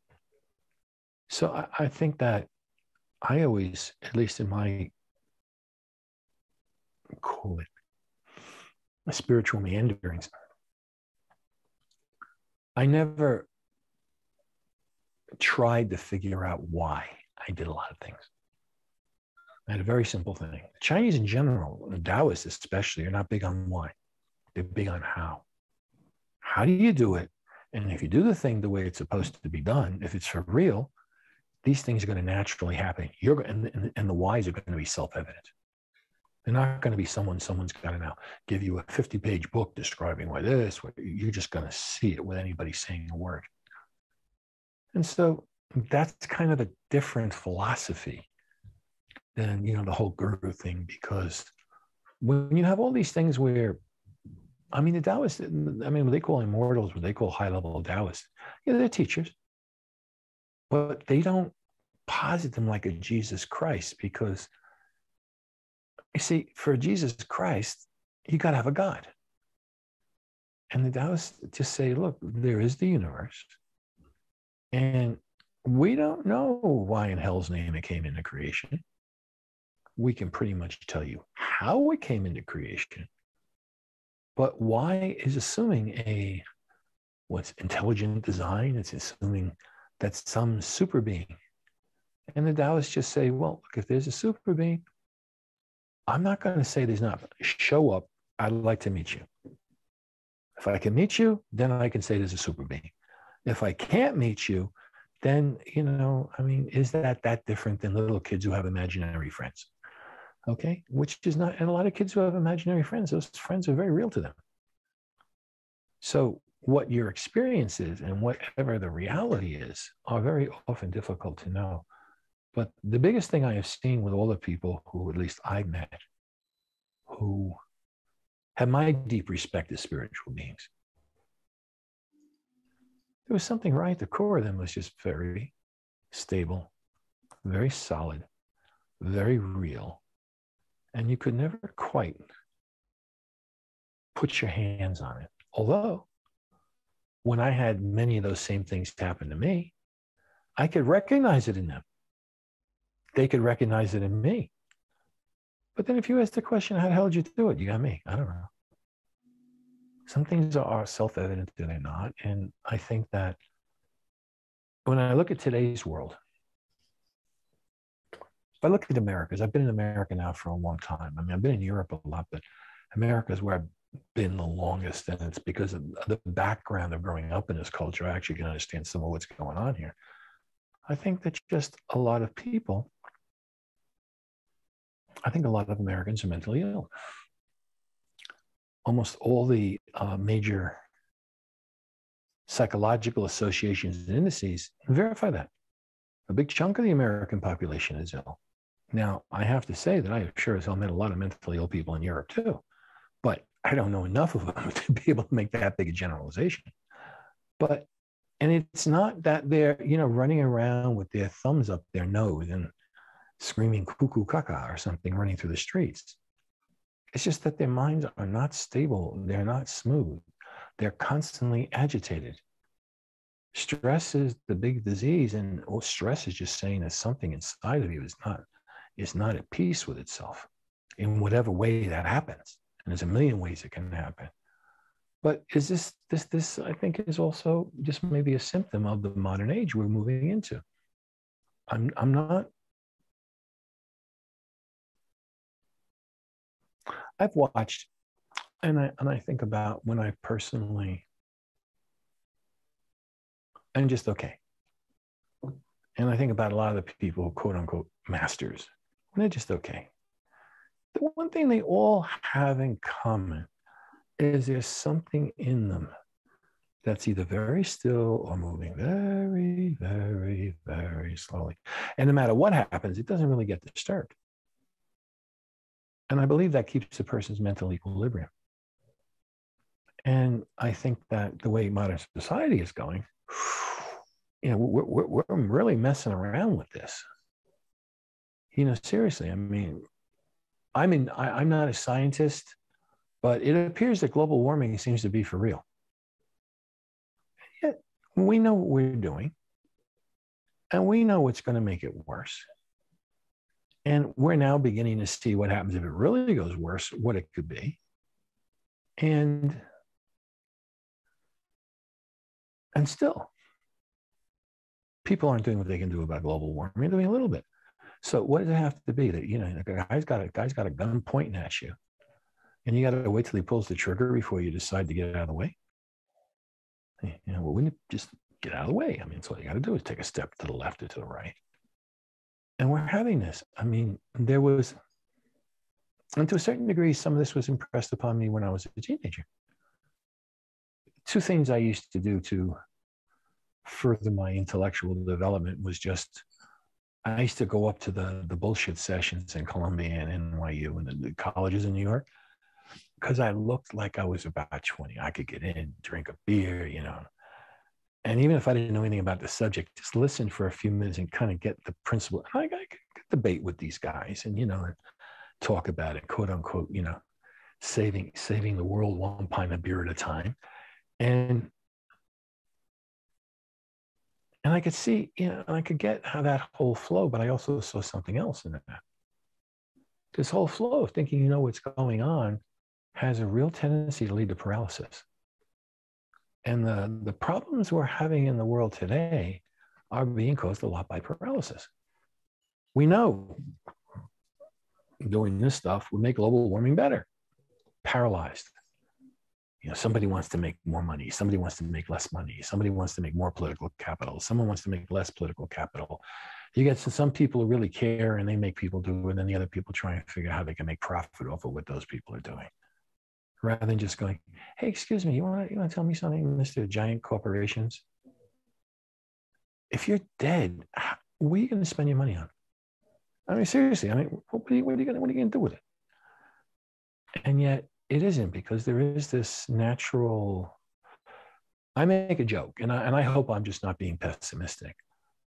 But I go back to, as I said, when I was in high school, there were this group of buildings that were a bit downtown, around Murray Hill, something like that, where they used to have these houses that were held by this group and that group. And they used to have people on the weekends. You could find out in the Village Voice who they were and what was being said, where they would have lecturers on the world's authority on X, Y, and Z, Nobel Prize and X, Y, and Z, Rachel Carson, The Silent Spring, about the environmental things. And something, I always remember being very, very, very, very drawn to and going, holy shit, when I went to the ones that were really talking about what if population just keeps on going? And they would describe how the degeneration was going to occur. And they said, this degeneration is probably going to occur no matter what scientific advances we come up with. And I have watched since, since I've been 20, I watched everything they said.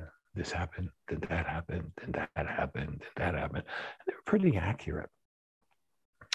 And I sure hope their final predictions don't come true. I mean, but in one sense, what am I going to say? I've lived, I mean, I'm 73 years old. I mean, I've lived a few years, so at least I've seen a lot of what this world had. But I mean, it would really be a drag if it starts getting, more and more miserable. The generation I was brought up in, the baby boom generation, has been described by so many anthropologists, sociologists, one of the golden points of human history, really. And the thing is that we've passed the tipping point where it goes to be the best. It's now going to start sliding down toward the worst. And I have a limited amount that I can do. I mean, I know the Taoist tradition. I know it really, really well. I'm pretty much considered by almost anyone who's ever studied me a really good teacher. I'm open to, hey, it's mine. You want it, yours, take it, please. It's not like it's my personal treasure. I didn't make it up. I mean, all I'm trying to do is pass it on. And yet I'm seeing in so many other things. Oh, yeah, it's supposed to be this way, and this fights with that group, and that group fights with this group, and that group fights with that group. And all the stuff I see about religions fighting with each other. Oh man, you should have seen what it was, I like the way it was in the martial arts, because at least you get on the floor and one person will punch the other guy out. And you'd get a decision. Okay. Well, the decision might not have meant anything, and it might not have been true, and it might have got reversed next week. But we don't have the conflicts we have going between the different spiritual religious groups in the West, and we have them with the Muslims, and the Jews have got it with the Palestinians. When's this stuff gonna end? It doesn't have an endpoint. And so, it'd be better. I grew up in an era when I thought the Palestinians were wrong, hijacking airplanes, doing this and that. And then I started learning a lot more about the history of Israel. Both the Palestinians and the Jews are locked into the thing of two wrongs don't make a right. And they just locked into it. They can't get out of it. It's like, the animal just like chasing its own tail. And, a friend of mine's actually written books about it. And, things which I had growing up in New York City, that was a place where the Jews are right, Palestinians are wrong. Even the Jews inside Israel are starting to get that's not true. And yet you have this polarization based upon various forms of tribalism. I mean, I have a concern that the whole digital thing is going to make the whole tribalism thing get ridiculously worse. I hope it doesn't. I mean, I thought you were going to ask me questions about martial. I mean, the questions I normally get asked are about martial arts. I don't get asked about Taoism that much, but if it is, I mean, I'm more than happy to explain its principles or whatever. And if you start talking about all the medical stuff in Qigong Tuina, that's a hard one to talk about, because so much of it is based upon really subtle sensory ability when you get your hands on somebody. When your hands can go inside somebody's cells, you got a really different perspective on their body than it's just bones and guts and movable parts. A very, very different perspective on it. We did have that perspective on it. I mean, they work with their 4,000 to 5,000 energy channels of the body, all of which do something. They're not just capillaries. They do something. And the connection of how this goes with this, how this goes with that. And it's a form of, call it esoteric, or only esoteric in the sense of hidden, very subtle healing that I think is going to disappear from the earth. I mean, I was originally asked to kind of get into it because I had the talent. I just had talent. I mean, I started doing shiatsu when I was, 14, and I only did it because my jiu-jitsu teacher said, you will not get a black belt unless you learn shiatsu. So he sends me this, and I just kind of kept on going. I never won. It wasn't my interest, but I was good at it. I mean, I could do it. So I did it. But, all these different things, I think it's very difficult because, people get into meditation. I wouldn't teach meditation. My teacher, Leo, he said that was my greatest talent. That's what he wanted me to do.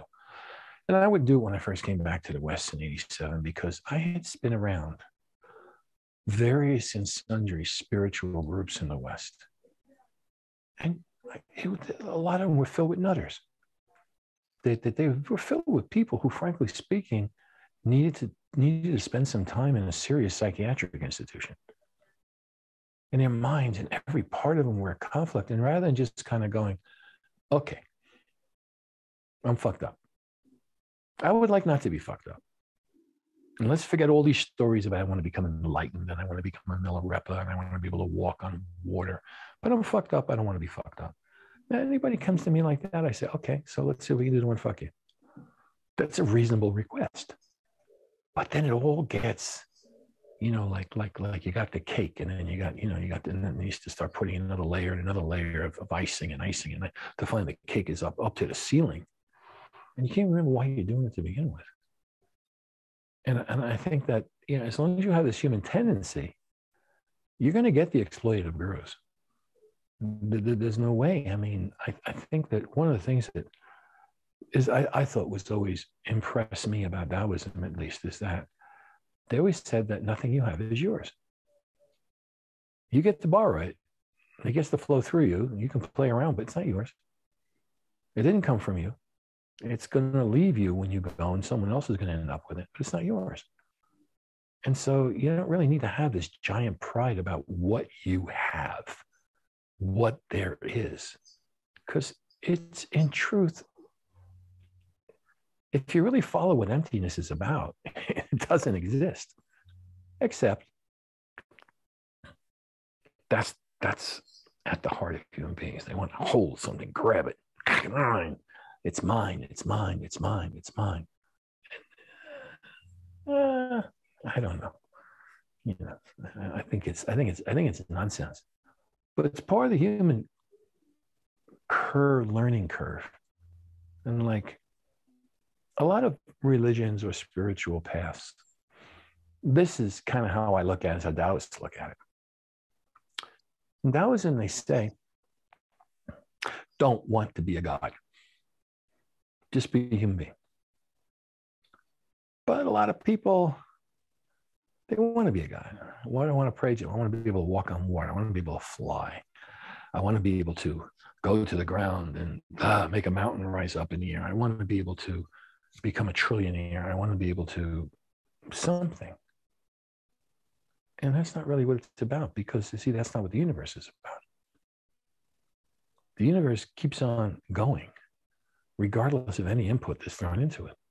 So what makes you think you can do something the rest of the universe can't?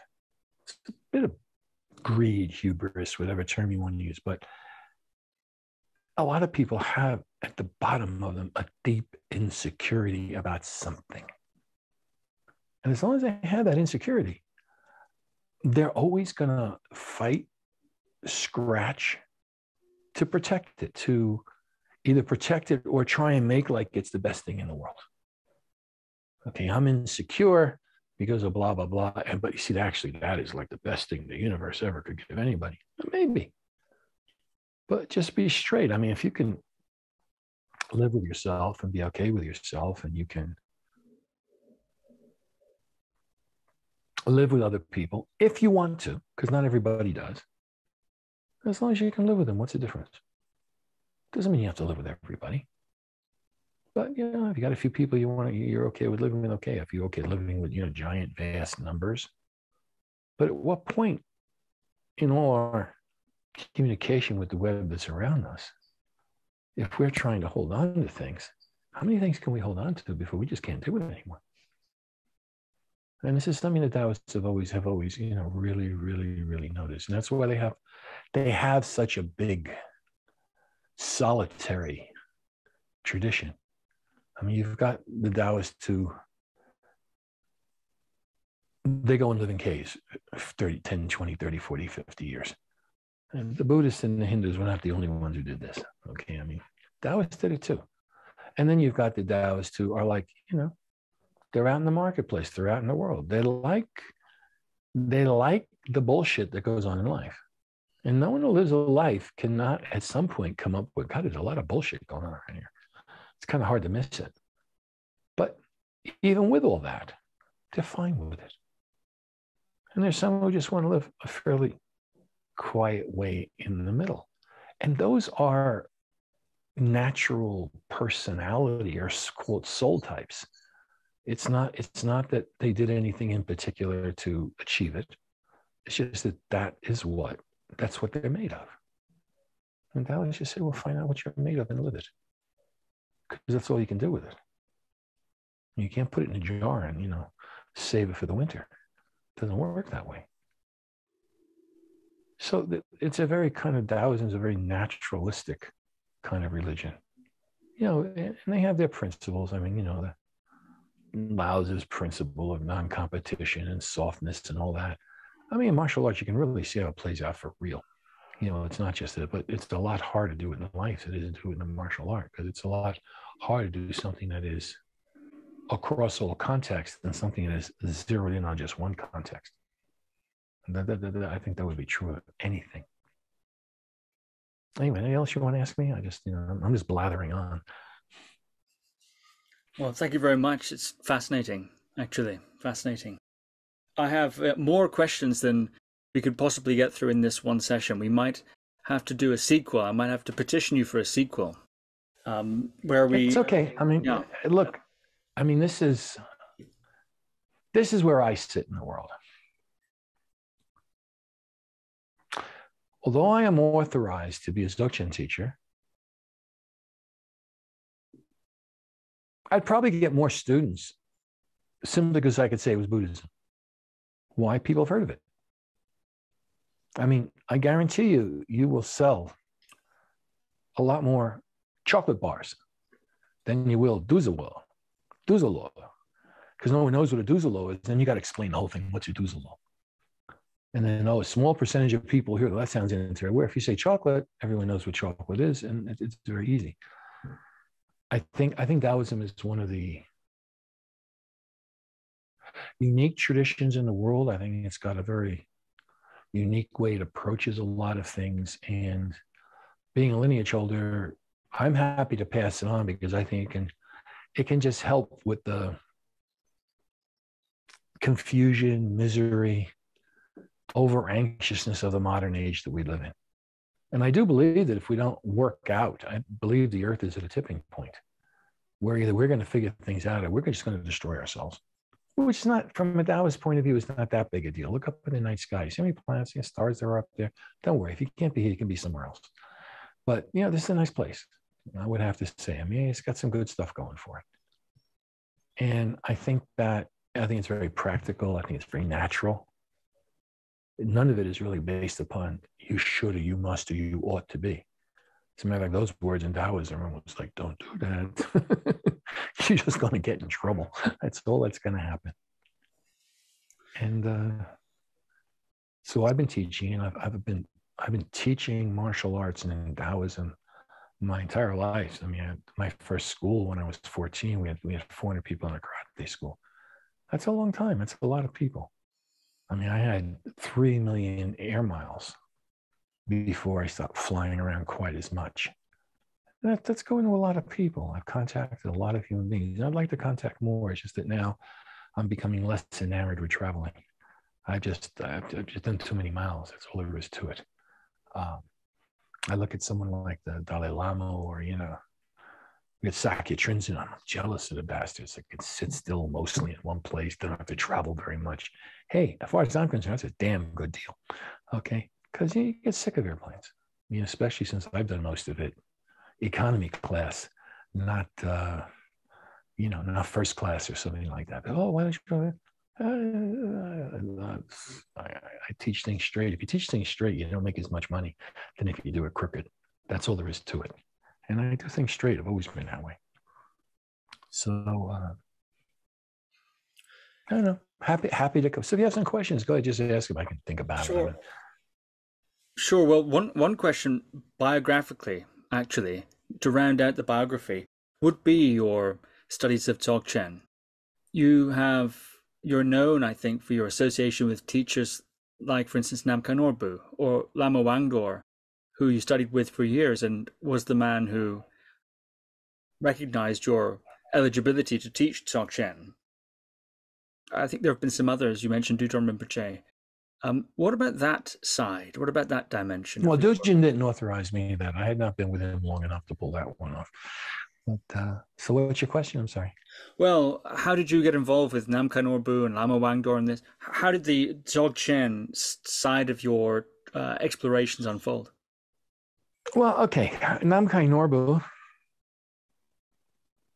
See, I don't consider that I really got what Dzogchen was about until I started doing what's called Togyao, or the yoga of the clear light. Okay. And with Namkhai Norbu, I did what's called Trechud, or just clear mind. I had a friend of mine who's a Gnostic bishop. In Gnosticism, actually, his group was one of the only ones the See of Rome ever recognized. And he just said, you ought to go see this guy. He's like you. He tells it straight. He tells it like it is. So I said, okay. I mean, there were no Taoist teachers in America. So, at least nobody I would spend time with. And so I went to one of his things and I said, this guy's mind is open. It's for real. And so I did things with him. But it's also, there is a phrase in the land of the blind, the one-eyed man is king. And so if you like to do something, if you like to drink cherry soda, and there's nobody who can do Taoist cherry soda, then okay, go to a different branch and maybe you'll do cream soda instead. That's still soda, so you'll be all right. So, and I did a lot of things with Norbu over a lot of years when I had the time, because my teaching schedule was really heavy, and I was raising 2 kids. So this, when I wrote my first 10 books, I did that and I didn't sleep more than 4 hours any night. A lot of nights, 3 nights. I literally wrote into my sleep time. That's how I got those books written. They didn't write this because I write my own books. It isn't like I just dictate it and someone takes it apart and does what they want, which is what happens with Norbu. Okay, or almost all these guys. So for me, it was particularly hard because I don't like writing. Never did. Now I've gone from hating writing to benign neutrality, which, as far as I'm concerned, is a definite step up. You suffer less. Okay. Lama Wangdor, my friend Seth, after I had done some stuff with Jinmei Punsog, was kind of considered to be a big shot in Tibet. And then I got from him something that comes, the thing that comes down through Pacho Rinpoche and whatever, something that what's his face in Nepal who's died,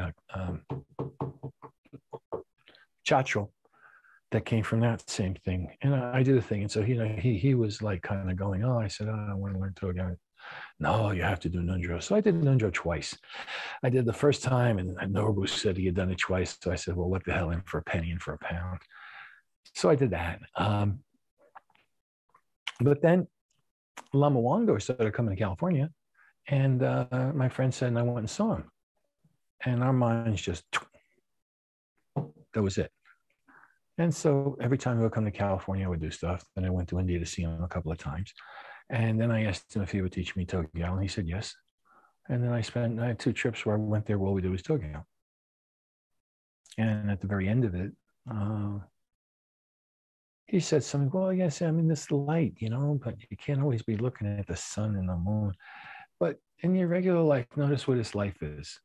And it didn't take very long before the reality of clear light hit. And so it isn't like, it isn't like I have to practice to do clear. It's just always there. It never goes away. And the 3 statements of Garib Dorje, the 3rd statement is that, the first one is you kind of get what it is. The second one is keep on going. And the 3rd one is just keep it where it self-perpetuates forever and ever. And that's kind of where I'm at. So people always ask, oh, when do you meditate? And I say, well, when don't I? I don't care. I mean, it's just, it's life. That's all it is. And I think that's a big problem that happens with many people. They study with each, I'm learning how to meditate. I'm doing this meditation. I'm doing that. All right, let's just transfer this. Oh, I got 40 bonds in this. I got 30 bonds in that. Oh, I got 17 issues of stock over here. I got 7 cars. I got 3 houses. I got a boat. I got 4 boats. Is there really much of a difference? Seriously. It's just that when something becomes, the phrase I always got, that we always said in Taoism, is just, listen, it's real when it's part of your blood and your bones. And that's it. You don't think about your blood. You don't think about your bones. It isn't like every time you move your hand, even just a little, you go, oh yes, my bone is articulated this way, that way, that way, that. Oh yeah, sure. If you focus on, you can know exactly how they all happen, but you don't walk around going, oh, my bone just shifted a millimeter to the left, it just shifted a millimeter to the right. You go crazy. You know, it's more about that if you're just aware of it, wherever your bone, whatever it's doing, you just kind of, you know. But you don't, but while you have to put attention on making it happen, you don't know it yet. You're acting as if. You're making believe. You're wishing and hoping. But when it's just part of you, it just happens. You're saying here that the world is at a tipping point, and difficult times might be ahead for people, and it doesn't need to be at a tipping point for people to experience difficult times. You also made that point, that all around the world, people are having difficulties. Anyway, no matter what the era, it seems, people can encounter those, great or small. And you've also spoken to two abilities, this capacity to release or dissolve, and also this capacity to maintain this stillness or stability inside. How would you advise, from the Taoist perspective, or indeed any perspective, one grasp those two essential points? In your life, you've studied all these martial arts. You've done the medical. You've done all these spiritual traditions. So that's a vast amount of learning that most people are not going to be capable of doing. But is it possible to isolate these two fundamentals, dissolving and stability? Is that really the core of what ought to be learned if facing difficult times? Well, first of all, I wouldn't go into anything ought to be learned. Look, let's start with this. The basic Taoist dissolving thing goes ice to water. Okay, ice. Your tensions, some scars, whatever inside you's fucked up. Okay, whatever you was incomplete, however way you want to put it, positive or negative. And then the water means you go to being relaxed. Your fist is, and it just releases. If it releases, it can start moving, and it can start, when it's like this, it's stuck. But now it can move, it can go to whatever. I do martial arts, so I just kind of like to think that way. But ice to water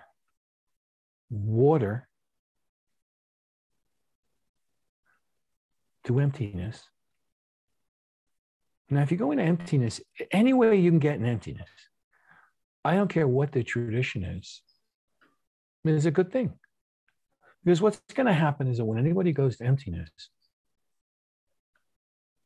everything being something ceases. It can look like something, but it isn't something. And you just release it. And then finally the space. It's a big old universe out there. And it's filled with lots of space. The inside of you is filled with lots of space. And when that space is unencumbered, you're okay pretty much with it no matter what happens. Well, put it this way, you can ride out no matter what happens. And that's probably more accurate. But then again, all these different traditions are, as I said, you got the surface of the mind, you got the depth of the mind. Different traditions emphasize what you need to do to open up this level of the mind. Okay? You got all these traditions where they make mantras. Well, what do the mantras do? The mantras start making internal vibrations.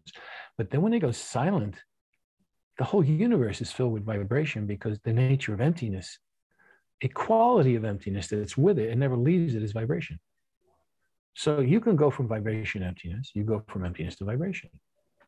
You have all these kind of liturgies in Taoism, like a big thing that's in all the ancient traditions is what they call mind-to-mind transmit. Your mind goes directly into someone's core and starts shifting it. Well, the Taoists first do it with vibrations. They have these liturgies where they actually can break down how you do it until finally you don't need the sound anymore. You can just go directly to it because you hit what the underlying basis of the vibrations is. But I don't know. I mean, look, I studied all this jazz for a long time, which in one sense, a bit like I was in martial arts and a bit like, frankly speaking, as I was as a kid studying texts, I was always looking for what were the points of commonality between things and what were the points of real difference. The points of real difference wouldn't allow everything to gel. The points of commonality would. And so I always did comparative analysis. Okay. I wasn't just interested in learning to do one punch. I wanted to get the 100 different ways that a punch could go, because that might be the angle that showed up. Okay. Oh, you can always, oh yeah, boom. Yeah, but what if the head moves just that? Why just track it? Okay. But that's not how most people think. They just think of boom, boom, boom, boom, boom. Well, it's the same thing with thoughts, with energy, with vibrations. My own personal way was that I wanted to understand the totality of something. And to understand the totality of something, you have to understand the ways in which it works. Now, when I teach a lot of people, they don't need the totality. So I just look at them, what the hell do they need? And it's that part of the totality I teach them. I don't bother teaching the whole thing. Why? Because, you know, as you said, they're not going to put the work and the effort I did, because they're not driven by the type of curiosity I had. And if someone does have that curiosity, I'm more than happy to. You know, I never say, this is how you do it. I say, well, you can do it this way, but then also remember that, or remember that. And then when you remember those too. Because they're part of the totality. Yes, I think that the first thing is, and my teacher, Liu, he put it very well. The first thing in Taoism you have to get is the stability of your mind. They call that stillness, or Jing. If you don't have that, you have no way of putting in context all this other stuff that's floating around here. So first you got to arrive at Jing somehow. And they've got their methods of doing it. I'm sure the Buddhists do and the Hindus do. I know the Buddhists and Hindus do. But I'm quite sure, for that matter, that tribes in Swaziland have something. Okay, although I don't know what it is. Then when you have that stability, then you can start looking from that stability. How do you begin to penetrate what is really inside you? Because without a stable platform, you know, what's the phrase? You got it today and you forgot it tomorrow. Easy come, easy go. People, oh wow, I had this great experience. Whoopee. You want to have experiences? Hell, go to Baskin and Robbins. 36 flavors of ice cream. Each one will give you a different experience. It's still all ice cream. Does it really much matter? And every teacher I ever had was always very big on, don't take the experience seriously. They are just the way that your mind fluff is just cohesing at that moment. It doesn't say they mean anything. They may or may not, but that's something you got to find out. I don't know if that answers your question. That's the best I could do. Yeah, it does. Thank you. You mentioned transmission there, and you've said that your teacher in Beijing, well, I'm quoting you now. You said, my teacher in Beijing trained me to do that. I was trained and taught how to do it. We were trained how to do it to an incredible level of precision. Yeah. I'm wondering if you could say a little more about that. What is the mechanism there? And what is the relationship between transmission and practice? I think of Nityananda also. You mentioned Nityananda, famous for his Shaktipat transmission, which also Muktananda was famous for. One of his main methods of working with people was this tremendous field of Shakti he could emit. Yeah, but Nityananda never said his method was Shaktipat. He never said that. Nityananda was what was called an avanut, which means he practiced in the jungles, you know, the forests, and he got what it was. Nityananda often would say, I have no method. Muktananda got the method of Shaktipat from Vishnu Tirth. He didn't get it from Nityananda. As I said, Vishnu Tirth used to visit Nityananda to have somebody where they could chat. I mean, he was originally in Bombay, Vishnu Tirth, So Ganesh Puri wasn't all that far away. And when you reach a fairly high spiritual level, frankly speaking, it's not like you got a whole lot of people you can hang with. It isn't. I mean, you just don't. It'd be nice if you did, but you don't. And especially in India. So, I just wanted to clear that point up, because that is a point that a lot of people have a misunderstanding on. Yeah. And if I had not been in that whole thing with the people that everybody personally knew people, I sure as hell could have never figured that one out. Well, certainly that's very good to clear that up. Thank you. Certainly Muktananda was famous for that Shakti Pat. Yeah, I mean, that's the thing he was doing. He was doing Shakti Pat, yeah. Right. So, what I'm curious about the Taoist transmission, that proximity emission of something, and Shaktipat. Are they the same? Is there a difference there? And also, what about practice? What about the individual students need to practice when in the field of that kind of a potency? If you can reach in and do things to a person. Wait. So are you talking about what they practice when it's happening to them, or what they practice after it's happening to them? Both. Yeah. So I'm thinking about it from the master's side and from the student side. Okay. Let's just say I understand the issue of transmission a little bit. Right. Okay. I was taught how to do it, but I was taught how to do it in 2 stages. The first stage is I was taught how to do it through Taoist liturgies and vibration. Okay. So now wait a second. You have a mind, right? Well, whatever the sum totality that we have, consciousness, mind, aware, whatever damn word you want to use. I sometimes really watch people go nuts over trying to make each of these words have a very specific meaning, because even in Sanskrit, the meanings are not that tight. Okay.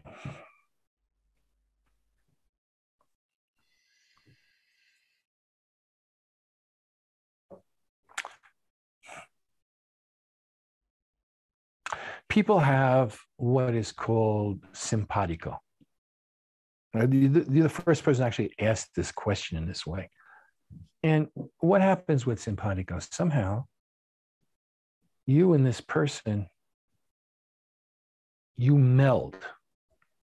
And when that simpatico is really strong, you know what they're feeling and thinking, they know what you're feeling and thinking.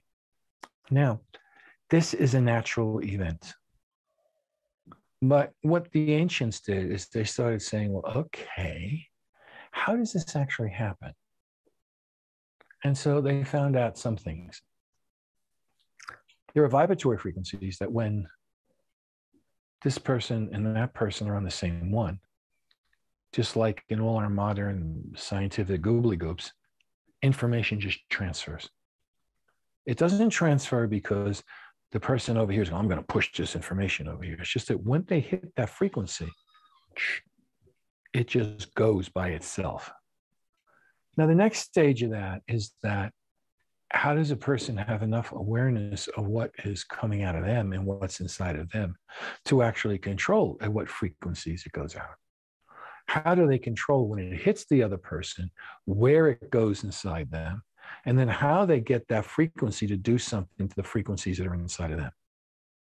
That's a method of transmission. Okay. And that's with high specificity. Otherwise, with a lot of it, a person just sends out a blast. And it's like, person caused a thunderstorm and all the rain comes down on you.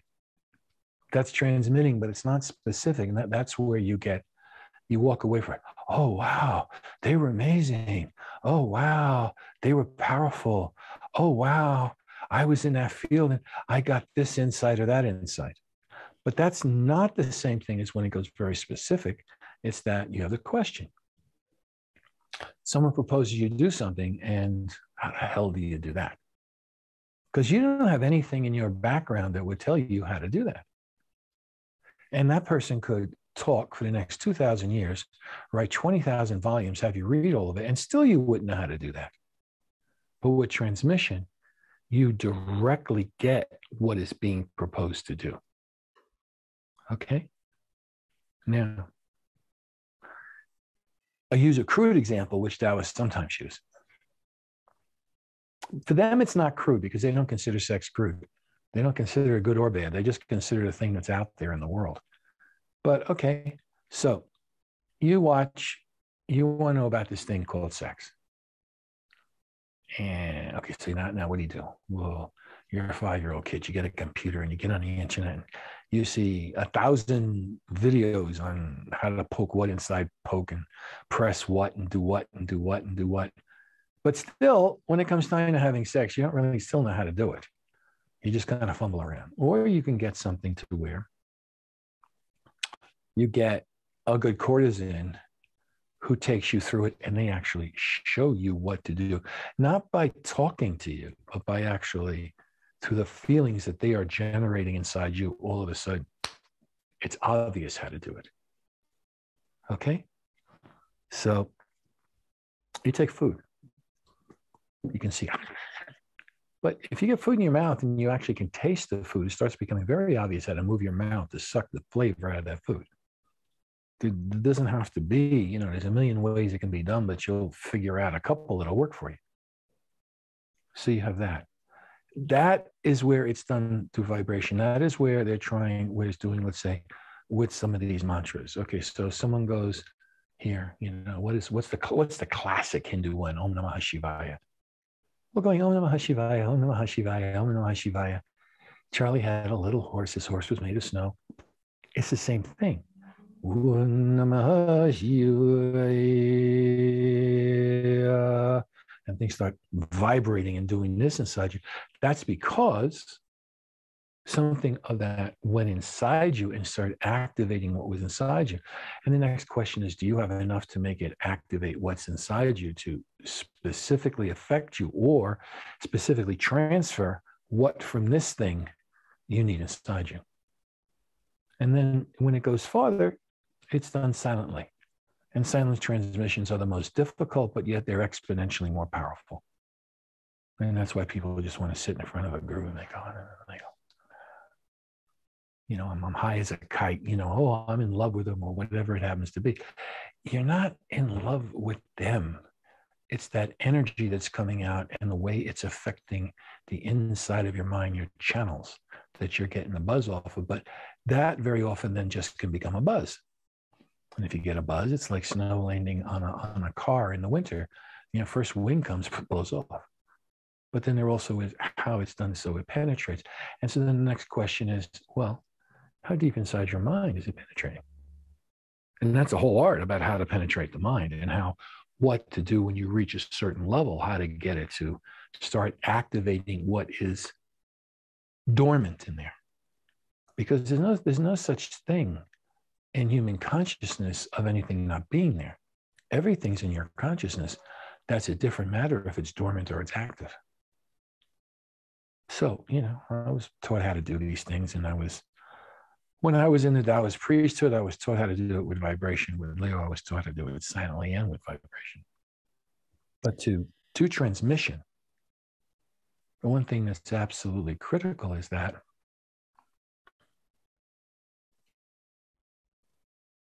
as long as you're buying into the fiction, you're your body. You can't do it. You somehow have to go beyond the body to be able to do it. That's a simple way I can put it, even if you just try and teach a person how to do that, well, you have to get something that's going to have that memory of what inside me has to fire to have that go there and that go there. And that requires a certain level of not only how much energy can you run through your body, but can you make not your energy, but can you make your mind jump to another person's mind? Your energy will activate what's inside your body, but it's your mind that's going to be able to jump across distance. So I don't know if that answers the question. Isn't that a subject people usually talk about? Yes, it's very rarely spoken about in such direct terms.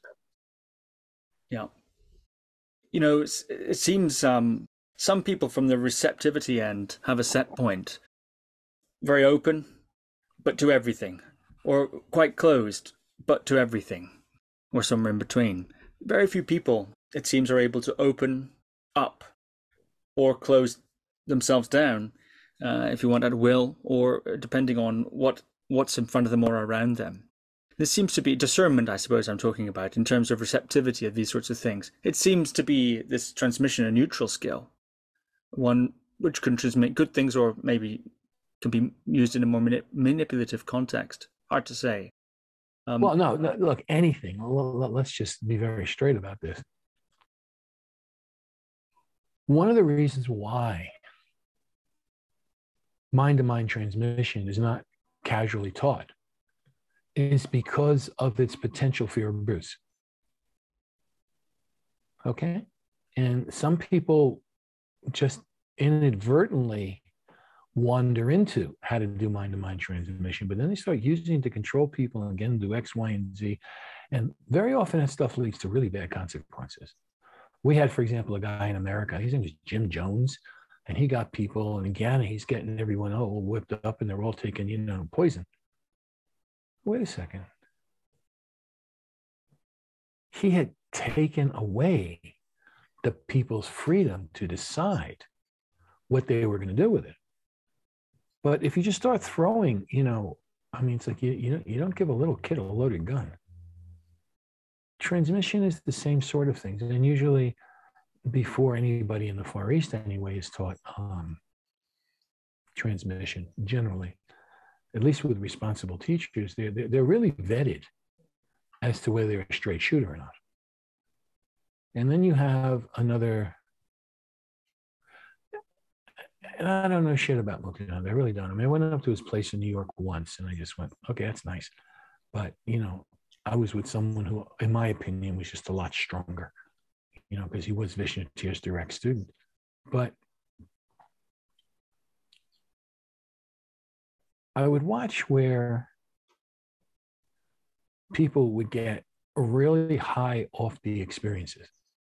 Like when I was taught, we were just taught, do not take any experience seriously.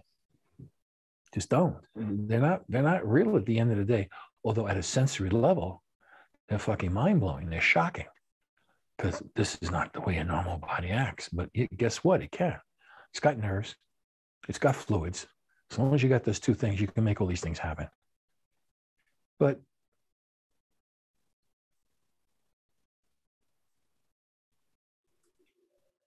the story goes about, I don't know what is true or not. And he started losing it because, okay, here he comes from India where he's a sadhu and no one's supposed to be fucking anybody. And all of a sudden he comes and in his ashram, he's fucking all the girls and this and that. Well, look, from a Taoist point of view, they'd say, so what? They don't care who shags who. Therefore, there's no repression attached to shagging. But then you take someone, regardless of how much power they have, if they have these points of repression inside them and something triggers them, you don't know what's going to come out of it. You really don't. I mean, there's just no way of telling. And that's only because repression breeds distortion. You can say repression breeds violence, but not necessarily violent, but it does cause distortion. Well, if he had just would have been fine for him to shag whoever he wanted to shag in Ganesh Puri, and he wouldn't have flipped so many people out if he was shagging a few people in America. Now, I don't know if he was or he wasn't. But I was in New York and, people who were in that whole scene, and this was like disturbing the living hell out of them. It was like the same thing in New York. There was a yogi called Satchidananda. And in New York, he had a great name. They used to call him Snatch a Dollar because his yoga classes were $1. So he would snatch $1. He came to a yoga class. I always thought it was cute. I had a friend of mine, Cliff, one of his good friends was like one of the people in that hierarchy, right? So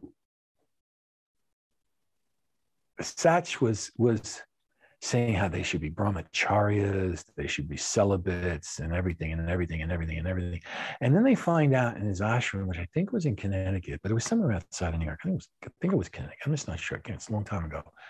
And they found out that he was shagging his secretary. Everyone went, ah! And the next thing you know, I swear to God, the place for about 2 months was an ongoing orgy. And I was pissed off because I just arrived after it had been over for a month or two, because I would have loved to have joined in. Okay, that's some pretty girls in that group. But the fact of the matter is that they just went, oh, you're not supposed to have sex. He had sex. Ah. Now, look, this was the 60s and the early 70s. And for God's sake, it wasn't like, the idea of people having sex was like, a revelation. And especially since he got a lot of students who were previous hippies and whatnot. But you condition a person to a certain way. You condition them, you can't do this. And then you don't know what happens when all of a sudden that conditioning gets broken. And that's why a lot of the ideas people have about gurus or about teachers in America are really downright strange. And the biggest reason is that they don't understand the cultures that these people come from. Like I remember when I was first in Nepal, right? Back in those days, my friend Cliff, he went up there and I mean, he was shagging Tibetan girls all over the place. Story he told me, which I never ended up really doing because I just was getting plenty of foreign girls there, like it was like a never-ending torrent. But he just says, look, all it has to be is a Tibetan guy just has to vouch for the fact you're safe. You're not going to try and murder him. You're not going to try and rape her. You're not going to try and throw her off a cliff.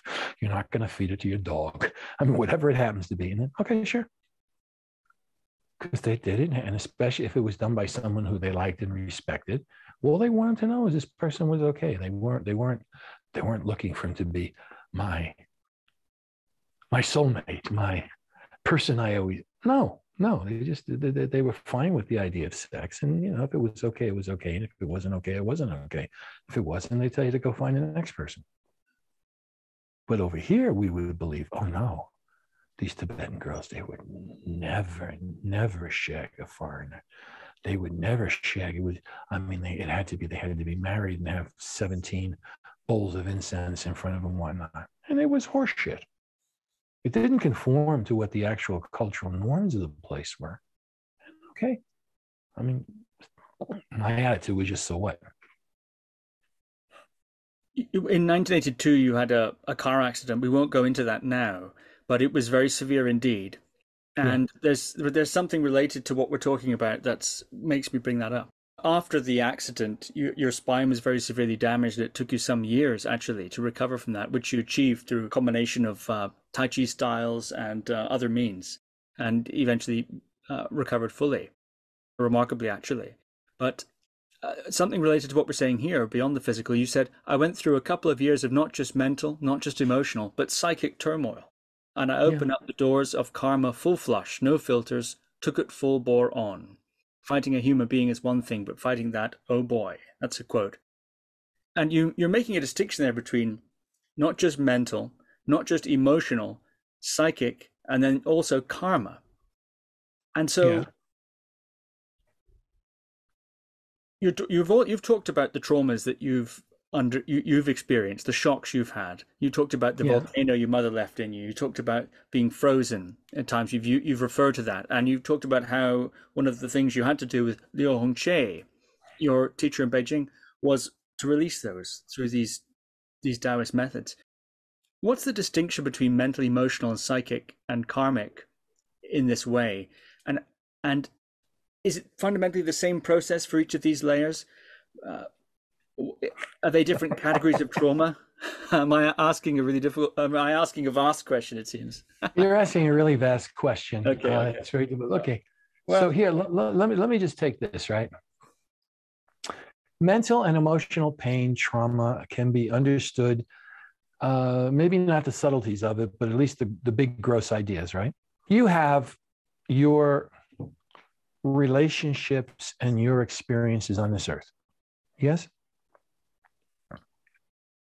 On this earth, you accrue karma. On this earth, if your psychic body is fairly open, you can actually see where the experiences you're having on this earth are coming from. When you experience the karma, you get the full import of where they're coming from. The psychic field is somewhat in the middle. So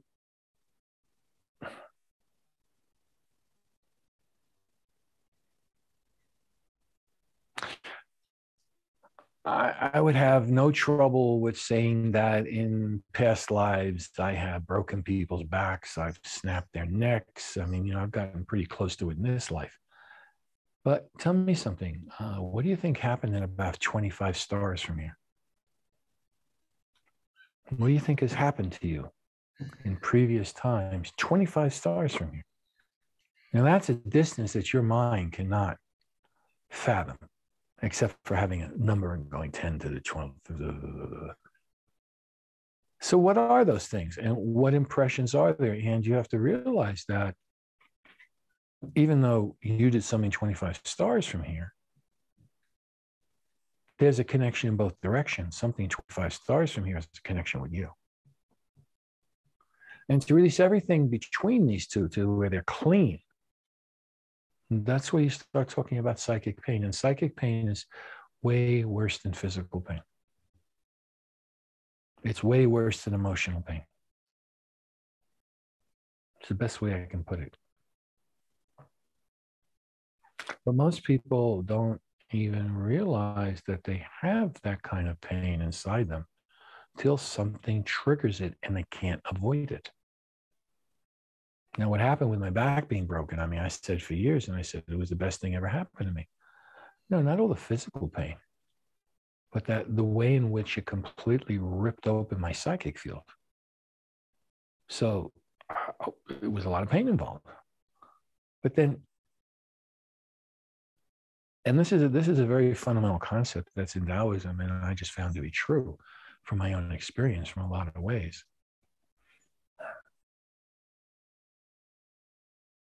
Pain itself is not a problem. Pain itself is a sensation. Okay, it's a sensation of whatever kind, gross or subtle. And there was a movie I saw when I was a kid that I think in one sense partially summed it up. Did you ever see Lawrence of Arabia? Mm-hmm.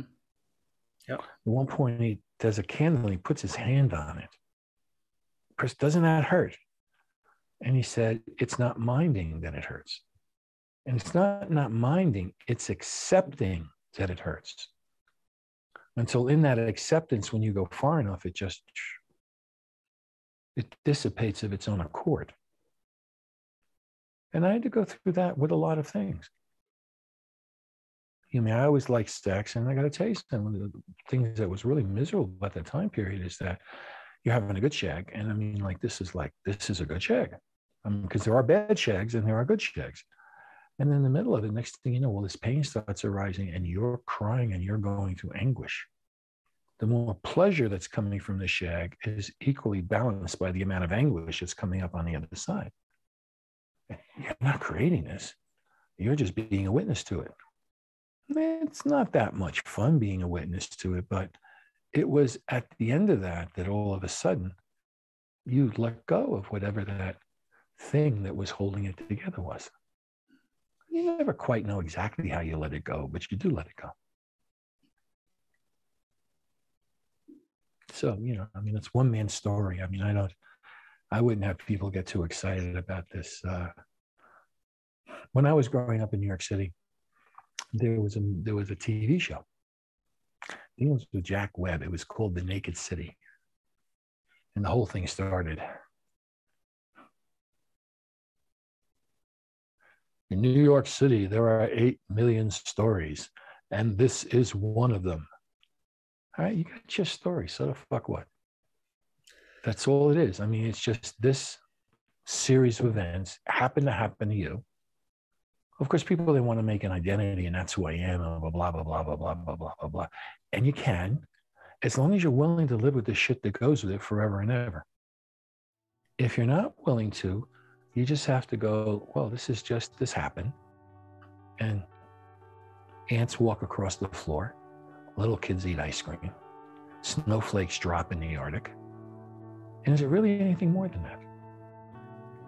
But to free your mind from not wanting to hold on to something because it happened to you, well, that you're talking about is in Asia what they call the ego, not Freud's ego. They're talking about, what is this thing that's there, and from that derives, is directly connected to all your conscious responses to everything. Bruce Frantzis, thank you very much. Sure. Again, if you want to have me back, just ask. We'll just see where we're going. Definitely. Yeah, definitely. Let's do a sequel. Okay. Thank you for listening to another Guru Viking podcast. For more interviews like these, as well as articles, videos, and guided meditations, visit www.guruviking.com.